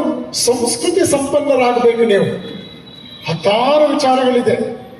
ಆರ್ಟೆಗೋ ವೈ ಗೆಜೆಟ್ ಅಂತ ಹೇಳಿ. ಆರ್ಟೆಗೋ ವೈ ಗೆಜೆಟ್ ಇದು ನಿಮಗೆ ತುಮಕೂರು ಅಂತ ನಗರದಲ್ಲೂ ಕೂಡ ಆರ್ಟೆಗೋ ವೈ ಗೆಜೆಟ್ ಯಾರು ಅಂತ ನಾನು ಕೇಳಿದ್ರೆ 20 ಜನ ಗೊತ್ತಿಲ್ಲ. ನಾವು ಓದದೇ ಇದ್ರೆ ಇದೆಲ್ಲ ಗೊತ್ತಾಗಲ್ಲ. ಆರ್ಟೆಗೋ ವೈ ಗೆಜೆಟ್ ಅಂದ್ರೆ ಯಾರು ಗೊತ್ತಾವನು? ದ ಮಿಷನ್ ಆಫ್ ಯೂನಿವರ್ಸಿಟೀಸ್ ಅನ್ನೋ ಒಂದು ಪುಸ್ತಕವನ್ನು ಬರೆದವನು. The mission of universities. ಅವನು ಅದರಲ್ಲಿ ಹೇಳ್ತಾನೆ, ನಮ್ಮ ಸಮಾಜದ ಪ್ರತಿಯೊಂದು ಮಗುವೂ ಕೂಡ ಕಲಾ ವಿಭಾಗವು, ವಾಣಿಜ್ಯ ವಿಭಾಗವು, ವಿಜ್ಞಾನ ವಿಭಾಗವು, ತಾಂತ್ರಿಕ ವಿಭಾಗವು, ವೈದ್ಯಕೀಯ ವಿಭಾಗವು ಎಲ್ಲಿ ಬೇಕಾದರೂ ಓದಲಿ. ಆದರೆ ಆ ಮಗುವಿಗೆ ತತ್ವಶಾಸ್ತ್ರ ಸ್ವಲ್ಪ ಗೊತ್ತಿರಬೇಕು, ಪ್ರಾಕೃತಿಕ ಸಂಪನ್ಮೂಲಗಳ ಮಹತ್ವ ಗೊತ್ತಿರಬೇಕು, ಮಾನವೀಯ ಸಂಬಂಧಗಳ ಅನಿವಾರ್ಯತೆ ಗೊತ್ತಿರಬೇಕು, ಪರಸ್ಪರ ಪ್ರೀತಿ ವಿಶ್ವಾಸದಿಂದ ನಡ್ಕೊಳ್ಳಕ್ಕೆ ಬೇಕಾದ ಸಂಸ್ಕೃತಿ ಗೊತ್ತಿರಬೇಕು, ತತ್ವಶಾಸ್ತ್ರ ಸ್ವಲ್ಪ ಗೊತ್ತಿರಬೇಕು. ಅವನು ಹುಟ್ಟಿರ್ತಕ್ಕಂಥ ಮತದ ಮತ್ತು ಧರ್ಮದ ಕೆಲವು ವಿಚಾರಗಳಾದರೂ ಅವನು ಗೊತ್ತಿರಬೇಕು. ಕಡೆಯದಾಗಿ ಅವನಿಗೆ ಆಧ್ಯಾತ್ಮಿಕತೆ ಸ್ವಲ್ಪ ಮಟ್ಟಿಗಾದ್ರೂ ಗೊತ್ತಿರಬೇಕು. ಆಧ್ಯಾತ್ಮಿಕತೆ ಅಂದ್ರೇನು? ಆತ್ಮಸಾಕ್ಷಿಗೆ ತಕ್ಕಂತೆ ಬದುಕೋದು. ಆತ್ಮಸಾಕ್ಷಿಗೆ ತಕ್ಕಂತೆ ಬದುಕೋದು ಅಂದ್ರೆ ಏನು? ಗಾಂಧೀಜಿಯವರು ವಿದ್ಯಾರ್ಥಿಯಾಗಿದ್ದಾಗ ಸಬ್ಜೆಕ್ಟ್ ಇನ್ಸ್ಪೆಕ್ಷನ್ಗೆ ಬಂದ್ರು, ಡಿಕ್ಟೇಷನ್ ಕೊಟ್ರು. ಕೆಟಲ್ ಅನ್ನೋ ಶಬ್ದ ಎಲ್ಲ ಮಕ್ಕಳು ಬರೆದು ಬಿಟ್ಟಿದ್ರು ಕರೆಕ್ಟಾಗಿ. ಗಾಂಧೀಜಿಯವರು ಸ್ಪೆಲ್ಲಿಂಗ್ ತಪ್ಪು ಬರೆದಿದ್ರು. ಮೇಷ್ಟ್ರು ಪಕ್ಕದಲ್ಲಿ ಹೋದ್ರು. ಆಗಿನ ಕಾಲದಲ್ಲೂ ಕಾಪಿ ಓಡಿಸ್ತಾ ಇದ್ರು ಮೇಷ್ಟ್ರುಗಳಿದ್ರು ಅನ್ಸುತ್ತೆ. ಗಾಂಧೀಜಿ ಹೇಳಿದ್ರು, ಮೋಹನದಾಸ ನೀನ್ ಕೆಟಲ್ ಅನ್ನೋ ತಪ್ಪು ಬರ್ದಿದ್ಯಾ ಕಣೋ, ಪಕ್ಕದಲ್ಲಿ ಕರೆಕ್ಟಾಗಿ ಬರ್ದಿದ್ದಾನೆ, ಅವ್ನು ನೋಡ್ಕೊಂಡು ನೀನು ಕಾಪಿ ಮಾಡು ಅಂದ್ರು. ಗಾಂಧೀಜಿಯವರು ಯೋಚನೆ ಮಾಡಿದ್ರು, ನಾನು ಪ್ರಾಮಾಣಿಕವಾಗಿ ತಪ್ಪು ಬರೆದಿದ್ದೇನೆ, ನಾನು ಅದನ್ನ ಕಾಪಿ ಹೊಡೆದ್ರೆ ಅಪ್ರಾಮಾಣಿಕವಾಗಿ ಸರಿಯಾಗಿ ಬರೆದಂತಾಗುತ್ತದೆ. ನಾನು ಅಪ್ರಾಮಾಣಿಕನಾಗಿ ಸರಿ ಆಗೋದಕ್ಕಿಂತ ಪ್ರಾಮಾಣಿಕನಾಗಿ ತಪ್ಪು ಮಾಡೋದೇ ಹೆಚ್ಚು ಯೋಗ್ಯವಾದದ್ದು. ಆ ನಂತರ ತಪ್ಪನ್ನು ತಿದ್ದುಕೊಂಡು ಪ್ರಾಮಾಣಿಕನಾಗಿ ಒಳ್ಳೆಯವನಾಗೋ ಪ್ರಯತ್ನ ಮಾಡೋಣ.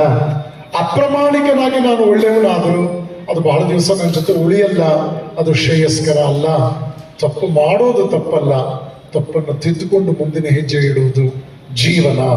ಇದೇ ನಿಜವಾದ ಅರ್ಥದಲ್ಲಿ ಸಾಧನ. ಗಾಂಧೀಜಿಯವರು ಇದನ್ನು ಕಲ್ತ್ಕೊಂಡ್ರು.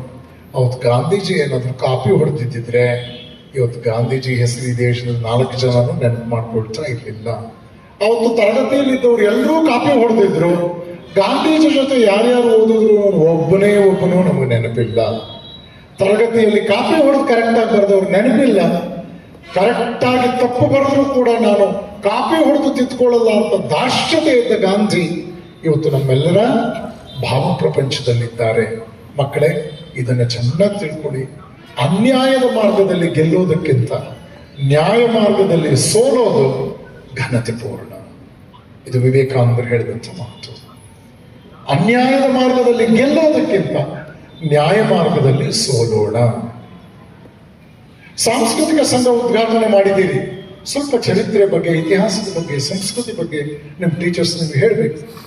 ನೋಡಿ, ನಿಮ್ಮ ಕಾರಿಡಾರಲ್ಲಿ ನೀವು ಹೇಗೆ ನಡ್ಕೊಂಡು ಹೋಗ್ತೀರಿ, ನೀವು ಟಾಯ್ಲೆಟ್ಗಳನ್ನು ಹೇಗೆ ಉಪಯೋಗಿಸ್ತೀರಿ, ನಿಮ್ಮ ತರಗತಿಗಳಲ್ಲಿ ಹೇಗಿರ್ತೀರಿ, ನಿಮ್ಮ ಡೆಸ್ಕ್ಗಳ ಮೇಲೆ ಏನೋ ಬರೀದೆ ಶುದ್ಧವಾಗಿ ಅದನ್ನ ನೀಟಾಗಿ ಇಟ್ಕೊಂಡಿರ್ತೀರಿ. ಇದರಲ್ಲೇ ನಿಮ್ಮ ಕ್ಯಾರೆಕ್ಟರ್ ಸರ್ಟಿಫಿಕೇಟ್ ನಾನು ಕೊಡ್ತೀನಿ. ಪ್ರಿನ್ಸಿಪಾಲ್ ಪಾಪ ಸೀಲ್ ಹಾಕಿ ಸಿಗ್ನೇಚರ್ ಮಾಡ್ತಾರೆ, ಯಾಕೆಂದ್ರೆ ಗೌರ್ಮೆಂಟ್ ಪ್ರಿಂಟ್ ಮಾಡಿಕೊಟ್ಬಿಟ್ಟಿರುತ್ತೆ, ಮಾಡ್ತಾ ಇರ್ತಾರೆ, ನಿಮ್ಮನ್ನು ಮುಂದಕ್ಕೆ ತಳ್ತಾರೆ. ಆದ್ರೆ ಕ್ಯಾರೆಕ್ಟರ್ ಅಂತಂದ್ರೆ ತಿಳ್ಕೊಳ್ಳಿ ಮಕ್ಕಳೇ, ಕಾಯ ವಾಚ ಮನಸ್ಸ ನೀವು ಪರಿಶುದ್ಧರಾಗಿ ನಡ್ಕೊಳ್ಳುವಂಥದ್ದು. ನಿಮ್ಮ ಮನಸ್ಸು ಮಲ್ಲಿಗೆ ಬುಟ್ಟಿ ಆಗಬೇಕಾ, ಮುನ್ಸಿಪಾಲ್ಟಿ ತೊಟ್ಟಿ ಆಗಬೇಕಾ? ಯೋಚನೆ ಮಾಡಿ, ದಯವಿಟ್ಟು ಯೋಚನೆ ಮಾಡಿ. ನಿಮ್ಮ ತಂದೆ ತಾಯಿಗಳ ಜಾಗದಲ್ಲಿ ನಿಂತು ನಾನು ನಿಮ್ಗೆ ಹೇಳ್ತಾ ಇದ್ದೀನಿ ಇದನ್ನ. ನಿಮ್ಮ ಜೀವನ ನಮಗೆ ಬೇಕು, ನಮ್ಮ ರಾಷ್ಟ್ರಕ್ಕೆ ಬೇಕು, ನಮ್ಮ ಸಮಾಜಕ್ಕೆ ಬೇಕು. ನಿಮ್ಮ ಜೀವನ ನಮ್ಮ ರಾಷ್ಟ್ರಕ್ಕೆ ಒಂದು ಮಾನವ ಸಂಪನ್ಮೂಲ. ನಿಮ್ಮ ಜೀವನ ಅಂದ್ರೆ ಅದು ಬೇಕಾಬಿಟ್ಟಿ ಅಲ್ಲ. ಬೆಂಕಿಗೆ ಬಿದ್ದು ಪತಂಗಗಳು ರೆಕ್ಕೆ ಸುಟ್ಕೊಂಡು ಬಿದ್ದೋಗತ್ತಲ್ಲ, ಅದಲ್ಲ ನಿಮ್ಮ ಜೀವನ. ಕಾಳ್ಗಿಚ್ಚನ್ನು ಆರಿಸುವ ಜೀವನ ನಿಮ್ಮದು. ಕಾಡನ್ನು ಕಾಡಾಗಿ ಉಳಿಸುವ ಜೀವನ ನಿಮ್ಮದು. ಪ್ರಾಕೃತಿಕ ಮಾನಸಿಕ ಸರೋವರಕ್ಕಿಂತಲೂ ದೊಡ್ಡ ಮನಸ್ಸಿನ ಸರೋವರ ನಿಮ್ಮದು. ಸಮುದ್ರದ ಅಲೆಗಳಿಗಿಂತಲೂ ಭಯಂಕರವಾದ ತೀವ್ರತರವಾದ ಕಲಿಕೆಯ ಅಲೆಗಳು ಬರಬೇಕು ನಿಮ್ಮ ವ್ಯಕ್ತಿತ್ವದಲ್ಲಿ. ನೀವು ನಂಬಿಕೆಗೆ ಪಾತ್ರರಾಗಬೇಕು. ನೀವು ನಂಬಿಕೆಗೆ ಪಾತ್ರರಾಗಬೇಕು. ಪ್ರೀತಿಗೆ ಪಾತ್ರರಾಗೋದು ಸುಲಭ, ನಂಬಿಕೆಗೆ ಪಾತ್ರರಾಗೋದು ಕಷ್ಟ. ದೇವರ ಪ್ರೀತಿ ಪಾತ್ರರು ನಾವೆಲ್ಲರೂ ಕೂಡ. ಅದರಿಂದ ಅವನು ಮಳೆ ತರ್ತಾನೆ ನಮ್ಮ ಊರ ಮೇಲೆ. 2 ಗಂಟೆ ಮಳೆ ಬೀಳುತ್ತೆ. ನಾವೆಲ್ಲರೂ ಪ್ರೀತಿ ಪಾತ್ರರು, ಅದರಿಂದ ಮಳೆ ಬಂತು. ಆದರೆ ದೇವರ ನಂಬಿಕೆಗೆ ಪಾತ್ರನಾದ ರೈತ ಮಾರನೇ ದಿವಸ 1 ಗಂಟೆ ಮೊದಲು ಎದ್ದು ಜಮೀನ್ ಕಡೆಗೆ ಹೋಗ್ತಾನೆ, ಕಸ ಕಡ್ಡಿ ಕೀಳ್ತಾನೆ, ಜಮೀನ್ ಪ್ರವೇಶ ಮಾಡೋದು ಮೊದಲು ಎರಡೂ ಕೈಯಲ್ಲಿ ಕಣ್ಣು ಹೊತ್ತುಕೊಳ್ತಾನೆ. ನಮ್ಮಪ್ಪ, ನಮ್ಮಜ್ಜ, ಮುತ್ತಜ್ಜ ಇದರಲ್ಲಿ ಕಾಳು ಬೆಳೆದು ನಮ್ಮನ್ನು ಸಾಕಿದವರು. ಅವರು ಅವತ್ತು ಸೈಟ್ ಮಾಡಿ ರಿಯಲ್ ಎಸ್ಟೇಟ್ ಬಿಸ್ನೆಸ್ ಮಾಡಿ ಮಾರ್ಬಿಡ್ಬೋದಾಗಿತ್ತು. ನನ್ನ ಮುಂದಿನ ತಲೆಮಾರಿ ಯಾವತ್ತು ತನ್ನ ಸಿಗಲಿ ಅಂತ ಅವರು ಇದನ್ನು ಬಿಟ್ಟು ಹೋಗಿದ್ದಾರೆ. ನಮಗೆ ಈ ಭೂಮಿ ತಾಯಿಯನ್ನು ನಾನು ನನ್ನ ತಾಯಿಯಂತೆ ಗೌರವಿಸಬೇಕು. ನಾನು ಶಿರಾ ಪ್ಯಾಂಟು ಶರ್ಟ್ ಹಾಕೊಂಡು ಬಂದು PUC ಡಿಗ್ರಿ ಓದ್ತಾ ಇದ್ರು ಕೂಡ ಚಡ್ಡಿ ಹಾಕೊಂಡು ಜಮೀನಲ್ಲಿ ಕೆಲಸ ಮಾಡ್ತಾ ಇರೋ ನಮ್ಮ ತಂದೆಗೆ ಸಹಾಯ ಮಾಡಕ್ಕೆ ಹೋದಾಗ ನಾನು ರೈತನ ಮಗನಂತೆಯೇ ನಡ್ಕೋಬೇಕು. ನಾನು ಪ್ಯಾಂಟ್ ತೆಗೆದುಬಿಟ್ರೆ ಅವಮಾನ ಆಗತ್ತೆ ಅಂತ ತಿಳ್ಕೊಂಡ್ರೆ ನೀವು ಸಿಟಿಯವರು ಆಗಲಿಲ್ಲ, ಹಳ್ಳಿಯವರು ಆಗಲಿಲ್ಲ. ಎಡಬಿಡನಿಗೆ ತ್ರಿಶಂಕು. ದಯವಿಟ್ಟು ಯೋಚನೆ ಮಾಡಿ. ಇದೆಲ್ಲ ಆತ್ಮಸಾಕ್ಷಿಯ ಮಾತುಗಳು ಮಕ್ಕಳೇ. ನಾನು ಕಂಡಿದ್ದೇನೆ, ಸಾಕಷ್ಟು ಸಮಯ ತಗೊಂಡೆ, ಇನ್ನು ನನ್ನ ಸಮಯ ಮುಗೀತು. ನಾನು ನಿಮ್ಮ ಮುಂದೆ ಇಷ್ಟು ಮಾತುಗಳನ್ನು ಮನಸ್ಸು ಬಿಚ್ಚಿ ಯಾಕೆ ಹೇಳಿದ್ದು, ಎಲ್ಲ ಆಯಾಮಗಳನ್ನು ಬಹಳ ಹತ್ತಿರದಿಂದ ಕಂಡವನು ನಾನು. ಕರ್ನಾಟಕದ ಮೊದಲ 100 ರ್ಯಾಂಕ್ಗಳಲ್ಲಿ ನ್ಯಾಷನಲ್ ಕಾಲೇಜ್ ಬಸವನಗುಡಿ ಬೆಂಗಳೂರಿನಲ್ಲಿ ಓದಿದ್ದು ನಾನು. 100 ರ್ಯಾಂಕ್ಗಳಲ್ಲಿ ನಾನು PCMB-ನಲ್ಲಿದ್ದೆ. ಆದರೆ ನನಗೆ ಇಂಜಿನಿಯರಿಂಗ್ನಲ್ಲಿ 4 ವರ್ಷಕ್ಕೆ 5,500-6 ಸಾವಿರ ರೂಪಾಯಿ ಎಜುಕೇಶನಲ್ ಗೌರ್ಮೆಂಟ್ ಫೀಸ್ ಕಟ್ಟೋದಕ್ಕೆ ನಮ್ಮ ತಂದೆಗೆ ಶಕ್ತಿ ಇರಲಿಲ್ಲ. 100 ರ್ಯಾಂಕ್ಗಳಲ್ಲಿ ನಾನಿದ್ದೆ, ಆದರೆ ನನಗೆ ಓದಿಸೋ ಶಕ್ತಿ ನಮ್ಮ ತಂದೆಗೆ ಇರಲಿಲ್ಲ. ಕೆನರಾ ಬ್ಯಾಂಕಲ್ಲಿ ಲೋನ್ ತಗೊಂಡು ಓದ್ದೆ. ನಾನು ಸಾಲ ಮಾಡಿ ಓದ್ದೆ ಬ್ಯಾಂಕಲ್ಲಿ. ಆ ಋಣಕ್ಕೆ ನಾನು ವರ್ಷಕ್ಕೆ 50 ಮಕ್ಕಳನ್ನು ಓದಿಸ್ತಾ ಇದ್ದೇನೆ. 35 ವರ್ಷದಿಂದ ಶಿರಾ ಮಕ್ಕಳು 10-12 ಮಕ್ಕಳನ್ನು ಓದಿಸಿದ್ದೇನೆ ನಾನು. ಶಿರಾ ನನ್ನ ಸ್ಕಾಲರ್ಶಿಪ್ಪಿನ ಹುಡುಗ ಇವತ್ತು ಅಮೆರಿಕದಲ್ಲಿದ್ದಾನೆ, ಡಾಕ್ಟರೇಟ್ ತಗೊಂಡಿದ್ದಾನೆ, ಹನುಮಂತರಾಯ ಅಂತ ಹೇಳಿ. ಶಾಸನವರು ಎಂಜಿಲ್ಗೆರೆ ಕಡೆಯವನವನು. ಅವನನ್ನು 5 ವರ್ಷ ಓದಿಸ್ದೆ ನಾನು. ಇವತ್ತು ಅವನು ಅಮೆರಿಕದಲ್ಲಿದ್ದಾನೆ, PhD ಮಾಡಿದ್ದಾನೆ. ಹನುಮಂತರಾಯ ಅಂತ ಅವನ ಹೆಸರು. ಮೇಷ್ಟ್ರೊಬ್ಬರು ನಾಗರಾಜಯ್ಯ ಅಂತ ಮೇಡಮ್ ಇಲ್ಲಿ, ಸುಧಾ ಮೇಡಮ್ ಇಲ್ಲೇ ಇದ್ದಾರೆ. ಅವ್ರ ಯಜಮಾನ್ ರೆಫರ್ ಮಾಡಿದ್ದ ಕೇಸನ್ನು ನನಗೆ. ಆ ಹುಡುಗ ಹನುಮಂತರಾಯ. ಮೇಡಮ್ ನೆನಪಿದೆಯಾ ನಿಮಗೆ? ಮೇಡಮ್ ಇದ್ದಾರ? ಸುಧಮ್ಮ, ಹನುಮಂತರಾಯ ನಮ್ಮ ಯಜಮಾನ ಸ್ಟೂಡೆಂಟ್. ನಾನು ಹೇಳಿದ ನಿಜಾನ? ಅವನು ಅಮೆರಿಕದಲ್ಲಿ ನಿಜ ಇರೋದು. ಓದೋ ಕಾಲದಲ್ಲಿ ಸ್ವಲ್ಪ ನಾನು ಸಹಾಯ ಮಾಡಿದ ನಿಜಾನ? ನೋಡ್ರಿ, ನಿಮ್ಮ ಮೇಡಮೇ ಇದ್ದಾರೆ, ಕೇಳಿ. ಇಷ್ಟ. ಹಳೇ ಒಂದು ಘಟನೆ ಹೇಳಿ ನನ್ನ ಮಾತು ಮುಗಿಸ್ತೇನೆ. ಗುಬ್ಬಿ ತಾಲೂಕಿನಲ್ಲಿ ಸುರಗೇನಹಳ್ಳಿ ಅಂತ, ಸುಜಾತ ಅಂತ ತುಮಕೂರಿನಲ್ಲಿ DC ಇದ್ರು, ಅದೇ ಊರಿನವರು ಅವರು. 1996. ಆ ಸುರಗೇನಹಳ್ಳಿ ಪಕ್ಕದಲ್ಲಿ ಕೊಪ್ಪ ಅಂತ ಒಂದು ಊರು. ಕೊಪ್ಪದಲ್ಲಿ ಒಬ್ಬ ಹುಡುಗ, ಅವನು ಪ್ರೈಮರಿ ಸ್ಕೂಲ್ ಟೀಚರ್ಸು, ನಮ್ಮ ಆಶ್ರಮದ ಭಕ್ತರು. ಅವ್ರ ತಂದೆ ಫಿಸಿಕಲಿ ಚಾಲೆಂಜ್ಡ್, ತಾಯಿ ಅಂಗನವಾಡಿನಲ್ಲಿ ಅಸಿಸ್ಟೆಂಟ್ ಕುಕ್ಕು. ಆ ಹುಡುಗನ ಕರ್ಕೊಂಡ್ಬಂದ ತಾಯಿ ಹೇಳಿದ್ರು, ಇವನು ಬಹಳ ಬುದ್ಧಿವಂತ, ನಮ್ಮೂರಿನಲ್ಲಿ ಹೈಸ್ಕೂಲ್ ಓದ್ತಾ ಇದ್ದಾನೆ, ಇವನಿಗೆ ITI ಮಾಡಬೇಕು ಅಂತ ಆಸೆ. ನನಗದು IIT ಅಂತ ಕೇಳಿಸ್ಬಿಡ್ತು. ನಾನು ಹೇಳಿದೆ, IIT ಮಾಡಬೇಕು ಅಂದ್ರೆ ಬಹಳ ಕಷ್ಟಪಡ್ಬೇಕಾಗತ್ತೆ, ತುಂಬಾ ಕಷ್ಟ. ಅವ್ರು ಹೇಳಿದ್ರು ITI ಅಂದ್ರು, ಇಂಡಸ್ಟ್ರಿಯಲ್ ಟ್ರೈನಿಂಗ್ ಇನ್ಸ್ಟಿಟ್ಯೂಟ್. ಶಿರಾಯಿಂದ ಹಿರಿಯರ್ಗೆ ಹೋಗೋ ರೋಡ್ನಲ್ಲಿ ಸತ್ಯನಾರಾಯಣ ಅವರು ಮುಂಭಾಗದಲ್ಲಿ ಎಡಗಡೆ ಇದೆ ನೋಡಿ, ITI ಕಾಲೇಜು. ಯಾವೂರದು? ಬೂನಳ್ಳಿ ಬಾರೆ ದಾಟದ್ಮೇಲೆ ಎಡಗಡೆ ಚುಂಚನಗಿರಿ ಜಮೀನು ಆದ್ಮೇಲೆ ಆಂಜನೇಯನ ಗುಡಿ ಎದುರುಗಡೆ ಗೊತ್ತಾಯ್ತಾ, ಗೌರ್ಮೆಂಟ್ ITI ಕಾಲೇಜ್ ಇದೆ, ಅಲ್ಲಿ ಅದು ಓದಬೇಕು ಅಂತ ಅವನು. ನಾನು ಹೇಳಿದೆ ಅವ್ನು ITIಗೆ ಏನಾದ್ರು ಗೌರ್ಮೆಂಟ್ ಸೀಟ್ ತಗೊಂಡ್ರೆ 2 ವರ್ಷ ಫ್ರೀ ಎಜುಕೇಶನ್ ಕೊಡಿಸ್ತೀನಿ ತುಮಕೂರಿನಲ್ಲಿ. ಯಾಕೆ ಕರ್ನಾಟಕದಲ್ಲಿ ಯಾವ ಇನ್ಸ್ಟಿಟ್ಯೂಷನ್ ಅಲ್ಲೂ ಕೂಡ ಪಾಪ ಶಿಕ್ಷಕರು, ಅಧಿಕಾರಿಗಳು ನಮ್ಮ ಮಾತನ್ನ ಪ್ರೀತಿಯಿಂದ ಆಲಿಸ್ತಾರೆ, ಸಮಯೋಚಿತವಾದ ಸಹಾಯ ಕೊಡ್ತಾರೆ. ನಾನು ಕೃತಜ್ಞತೆಯಿಂದ ನೆನಪು ಮಾಡ್ಕೊಳ್ತೇನೆ. ಆ ಹುಡುಗನ ಗೌರ್ಮೆಂಟ್ ITI ಸೇರಿಸಿದೆ. ಮುರಳಿ ಅಂತ ಒಬ್ರು ಮೇಷ್ಟಿದ್ರು, ಶಿರಾದಲ್ಲೂ ಕೆಲಸ ಮಾಡಿದ್ರು ಅವರು. ಅವ್ರನ್ನ ಕರೆದು ಹೇಳಿದೆ, ಇವ್ ನಮ್ಮ ಹುಡುಗ ಸ್ವಲ್ಪ ಚೆನ್ನಾಗಿ ನೋಡ್ಕೋಬೇಕು ಅಂತೆ. ಗುರುಗಳೇ ತಪ್ಪು ತಿಳ್ಕೊಬೇಡಿ, ಚೆನ್ನಾಗಿ ನೋಡ್ಕೋಬೇಕು ಅಂದ್ರೆ ಏನು ಅಂದ್ರು. ನಾನು ಹೇಳಿದೆ, ಒಂದೇ ತಪ್ಪನ್ನ ಇವನು ಮತ್ತು ಇವನ್ ಫ್ರೆಂಡ್ಸು ಮಾಡಿದ್ರೆ, ಇವನ್ ಫ್ರೆಂಡ್ಗೆ 1 ಪನಿಷ್ಮೆಂಟ್ ಕೊಟ್ರೆ ನಮ್ಮ ಹುಡುಗನಿಗೆ ಅದೇ ತಪ್ಪಿಗೆ 2 ಪನಿಷ್ಮೆಂಟ್ ಕೊಡಬೇಕು. ಇವನ ವಿಷಯದಲ್ಲಿ ಸ್ಟ್ರಿಕ್ಟ್ ಆಗಿರ್ಬೇಕು. ಇವನು 80% ತಗೊಳ್ದೇ ಇದ್ರೆ ಮುಂದಿನ ವರ್ಷ ಮನೆ ಕಳ್ಸ್ಬಿಡ್ತೀನಿ, ಅವ್ನು ಹಳ್ಳಿಲಿ ಏನ್ ಬೇಕಾದ್ರೂ ಮಾಡ್ಕೊಳ್ಳಿ, ನಂಗೆ ಸಂಬಂಧ ಇಲ್ಲ. ಮೊದಲನೇ ದಿವಸ ಅವನಿಗೆ ಗಾಬರಿ ಆಯ್ತು.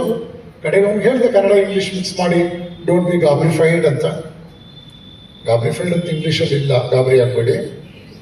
ಅವನು ಅವತ್ತಿಂದಲೇ ಓದಕ್ಕೆ ಶುರು ಮಾಡ್ದ. 86% ತಗೊಂಡ ITIನಲ್ಲಿ. ಅವನಿಗೆ ಅಪಾಯಿಂಟ್ಮೆಂಟ್ ಲೆಟರ್ ಕೊಟ್ಬಿಟ್ರು ಮುರಳಿ ಮೇಷ್ಟ್ರು. ತಿಂಗಳಿಗೆ 3,500 ರೂಪಾಯಿ ಸಂಬಳ, ದಿನಕ್ಕೆ 110 ರೂಪಾಯಿ. ಅವನು ಅಪಾಯಿಂಟ್ಮೆಂಟ್ ಲೆಟರ್ ತೋರಿಸ್ದ ನನಗೆ, ನಿಮ್ಮ ಆಶೀರ್ವಾದದಿಂದ ನಾನು ಈ ಕಾರ್ಯಕ್ರಮ ITI ಪಾಸ್ ಮಾಡಿದ್ದೀನಿ, 3,500 ಗುರುಗಳೇ ನನ್ನ ಸಂಬಳ. ಇನ್ನೊಂದು ಪ್ರತಿ ದಿವಸ ರಾತ್ರಿ 1 kg ಅಕ್ಕಿ ತಗೊಂಡು ಹೋಗ್ತೀನಿ, ನಮ್ಮಮ್ಮ ರಾತ್ರಿ ಹೊತ್ತು ಅನ್ನ ಮಾಡ್ತಾಳೆ. ನೋಡಿ ಬಡತನ ಯೋಚನೆ ಮಾಡಿ ನೀವು. ಶಿರಾ ತಾಲೂಕಿನವ್ರಿಗೆ ಬಡತನ ಬಗ್ಗೆ ಜಾಸ್ತಿ ಏನು ಹೇಳಬೇಕಾಗಿಲ್ಲ ನಾನು. ಯುಗಾದಿ ಹಬ್ಬ, ವಿಜಯದಶಮಿ 2 ದಿವಸ ಊಟ ಅಡುಗೆ ಅನ್ನ ಮಾಡ್ತಾ ಇದ್ದ ಹಳ್ಳಿಗಳಿದೆ ನಮ್ಮ ತಾಲೂಕಲ್ಲಿ. ಬಡತನ ಶಾಪ ಅಲ್ಲ. 365 ದಿವಸ 3 ಹೊತ್ತು ಅನ್ನ ಊಟ ಮಾಡಿದವ್ರಿಗಿಂತಲೂ ಕೂಡ ಚೆನ್ನಾಗಿ ಓದ್ದವರು, 2 ಹೊತ್ತು ಮುದ್ದೆ ತಿಂದವ್ರು ನಮ್ಮ ಮಕ್ಕಳಿದ್ದಾರೆ. ಅದಲ್ಲ. ಆದ್ರೆ ಅರ್ಥ ಮಾಡ್ಕೊಳ್ಳಿ, ವಾಸ್ತವಿಕತೆಯನ್ನು ನಾವು ಅರ್ಥ ಮಾಡ್ಕೋಬೇಕು. ವಾಸ್ತವಿಕತೆ ಅರ್ಥ ಆಗದೆ ಇದ್ರೆ ನಾವು ಎತ್ತರದ ಮೆಟ್ಲನ್ನ ಸರಿಯಾದ ದಾರಿಯಲ್ಲಿ ಹತ್ತೋದಕ್ಕೆ ಆಗೋದಿಲ್ಲ. ಕಡೆಗೆ ನಾ ಹೇಳಿದೆ, ನೀನು ಡಿಪ್ಲೊಮಾ ಮಾಡು ಅಂತ. ಸ್ವಾಮಿ ಡಿಪ್ಲೊಮಾಗೆ 3 ವರ್ಷಕ್ಕೆ 36,000 ರೂಪಾಯಿ, ನಮ್ಮ ಅಮ್ಮನ ಕಟ್ಟಕ್ಕಾಗಲ್ಲ, ನಮ್ಮ ಅಪ್ಪ ದುಡಿತಿಲ್ಲ, ಆಗಲ್ಲ, ನಾನು ಬಿಟ್ಟುಬಿಡಿ ಅಂತ. ನಾ ಹೇಳಿದೆ, ನಾನು ಕಟ್ತೀನಿ ದುಡ್ಡು ನಿನಗೆ, ನಿನಗೋಸ್ಕರ ನಾನೊಂದು 10 ಭಿಕ್ಷೆ ಬಿಡ್ತೀನಿ, ನನಗೆ ಫೀಸ್ ಕಟ್ತೀನಿ, ಡಿಪ್ಲೊಮಾ ಮಾಡು. ಅವ್ರ ತಾಯಿಗೆ ಕಾಂಟ್ಯಾಕ್ಟ್ ಮಾಡ್ದ. ಅಮ್ಮ ಗುರುಗಳು ಬಿಡ್ತಾ ಇಲ್ಲ, ಏನು ಮಾಡೋದು ಅಂತ. ಅವ್ರು ಹೇಳಿದ್ ಕೇಳು ಅಂದರು ಅವರು, ಆ ತಾಯಿ. ಪಾಪ ಅವ್ರು ಕೂಲಿ ಮಾಡ್ಕೊಂಡು ತೋರಿಸ್ಕೊಂಡ್ರು. ನಾನು ಅವನಿಗೆ 36,000 ರೂಪಾಯಿ ಕಟ್ಟಿ ರಾಜ್ಭವನ್ ಅಂತ ಹೇಳಿ ಪ್ರಿನ್ಸಿಪಾಲ್ ನಮ್ಮ ಗೌರ್ಮೆಂಟ್ ಪಾಲಿಟೆಕ್ನಿಕ್ ಕಾಲೇಜ್ ತುಮಕೂರಿನಲ್ಲಿ ನನ್ನ ಹಳೆಯ ಸ್ನೇಹಿತರು. ನಾನು ಇಂಜಿನಿಯರಿಂಗ್ ಓದೋ ಕಾಲದಿಂದ ಟೆಕ್ನಿಕಲ್ ಬೋರ್ಡಲ್ಲಿ ಇದ್ದಾರೆ ರಾಜ್ಭವನ್ ಅಂತ ಹೇಳಿ. ಬಹಳ ಒಳ್ಳೆ ಅಧಿಕಾರಿಗಳವರೆಲ್ಲ, ಪಾಪ ಜ್ಞಾಪಿಸ್ಕೋಬೇಕು ನಾವೆಲ್ಲ. ಅವ್ರು ಹೇಳಿದೆ, ತುಂಬಾ ಶ್ರದ್ಧೆಯಿಂದ ಓದಿಸಿದ್ರು. ಅವ್ನಿಗೆ ಡಿಪ್ಲೊಮಾನಲ್ಲಿ 83% ಬಂತು. ತಿಂಗಳಿಗೆ 9,000 ರೂಪಾಯಿ ಕೆಲಸ ಸಿಕ್ಬಿಡ್ತಾನೆ, ಜೂನಿಯರ್ ಇಂಜಿನಿಯರ್ ಅಂತ. ಪತ್ರ ತಗೊಂಡು ಬಂದ, ಸ್ವಾಮಿ ನನ್ನನ್ನು ಆಶೀರ್ವಾದ ಮಾಡಿದ್ರೆ ನೀವು, ನಾನು ಹೋಗಿ ಬರ್ತೀನಿ. ನಾನು ಹೇಳಿದೆ, ಏ ಶಿವ, ನೀನು ಡಿಪ್ಲೊಮಾ ಮಾಡಿದ್ಯಲ್ಲ, ನೀನು BA ಮಾಡ್ಬೇಕಣೋ ಅಂದೆ. ಸ್ವಾಮಿ ಯಾಕೆ ಹಿಂಗೆ ನನ್ನ ಮೇಲೆ ಇದು ಮಾಡ್ಕೊಡ್ತೀರಿ ನೀವು? ನಮ್ಮ ಮನೇಲಿ ಎಷ್ಟು ಬಡತನ ಆಯ್ತು ಗೊತ್ತಾ? ನನ್ನ ಪಾಡಿಗೆ ನಾನು ಬಿಟ್ಬಿಡಿ ಇಲ್ಲ, ನಾನು ಬಿಡಲ್ಲ ಕಣೋ, ನೀನು BA ಮಾಡ್ಕೊಂಡೇ ಹೋಗ್ಬೇಕು ಅಂದೆ. ಲಿಟ್ರಲಿ ಹತ್ಬಿಟ್ಟ. ಕಷ್ಟ ಇದೆ. ಅವ್ರ ತಾಯಿಗೆ ಫೋನ್ ಮಾಡಿಸ್ದೆ, ಅಮ್ಮ ನಿಮ್ಮ ಮಗನ ಕಳ್ಸಲ್ಲ ನಾನೀಗ, ಅವನು ಡಿಪ್ಲೊಮಾ ಆದ್ಮೇಲೆ BA ಮಾಡೇ ಹೋಗ್ಬೇಕು, ಅವನು ನಾನು ಓದಿಸ್ತೀನಿ. 1,20,000 ರೂಪಾಯಿ ಅವನಿಗೆ ಇಂಜಿನಿಯರಿಂಗ್ ಸೀಟು, 4 ವರ್ಷದ ಫೀಸ್, ಗೌರ್ಮೆಂಟ್ ಫೀಸ್. ನಾನು ಹೇಳಿದೆ, ನಾನು ಕಟ್ತೀನಿ. ಕಷ್ಟಪಟ್ಟು 10 ಜನ ಕೈಕಾಲು ಹಿಡಿದು ಅವನು ಓದಿಸ್ದೆ. ಫೈನಲ್ ಇಯರ್ ಇರೋ ಅಷ್ಟೊತ್ತಿಗೆ ಅವನಿಗೆ 4 ಲಕ್ಷ ರೂಪಾಯಿ ಪ್ಯಾಕೇಜ್ ಸಿಕ್ತು. ಅಂದ್ರೆ 35,000 ರೂಪಾಯಿ ಪ್ರಕಾರ ತಿಂಗಳಿಗೆ, ದಿನಕ್ಕೆ ಅವನು 1,000 ರೂಪಾಯಿ ಸಂಬಳ ತಗೊಂಡ್ಬರುವಂಥದ್ದು. ಅವನಿಗೆ ಸನ್ಮಾನ ಮಾಡಿ ಆಶೀರ್ವಾದ ಮಾಡಿ ಕಳಿಸ್ಕೊಟ್ಟೆ. ಅವನು 7-8 ವರ್ಷ ಕೆಲಸ ಮಾಡ್ದ. ದುಬೈಯಲ್ಲಿ ಕೆಲಸ ಆಯಿತು.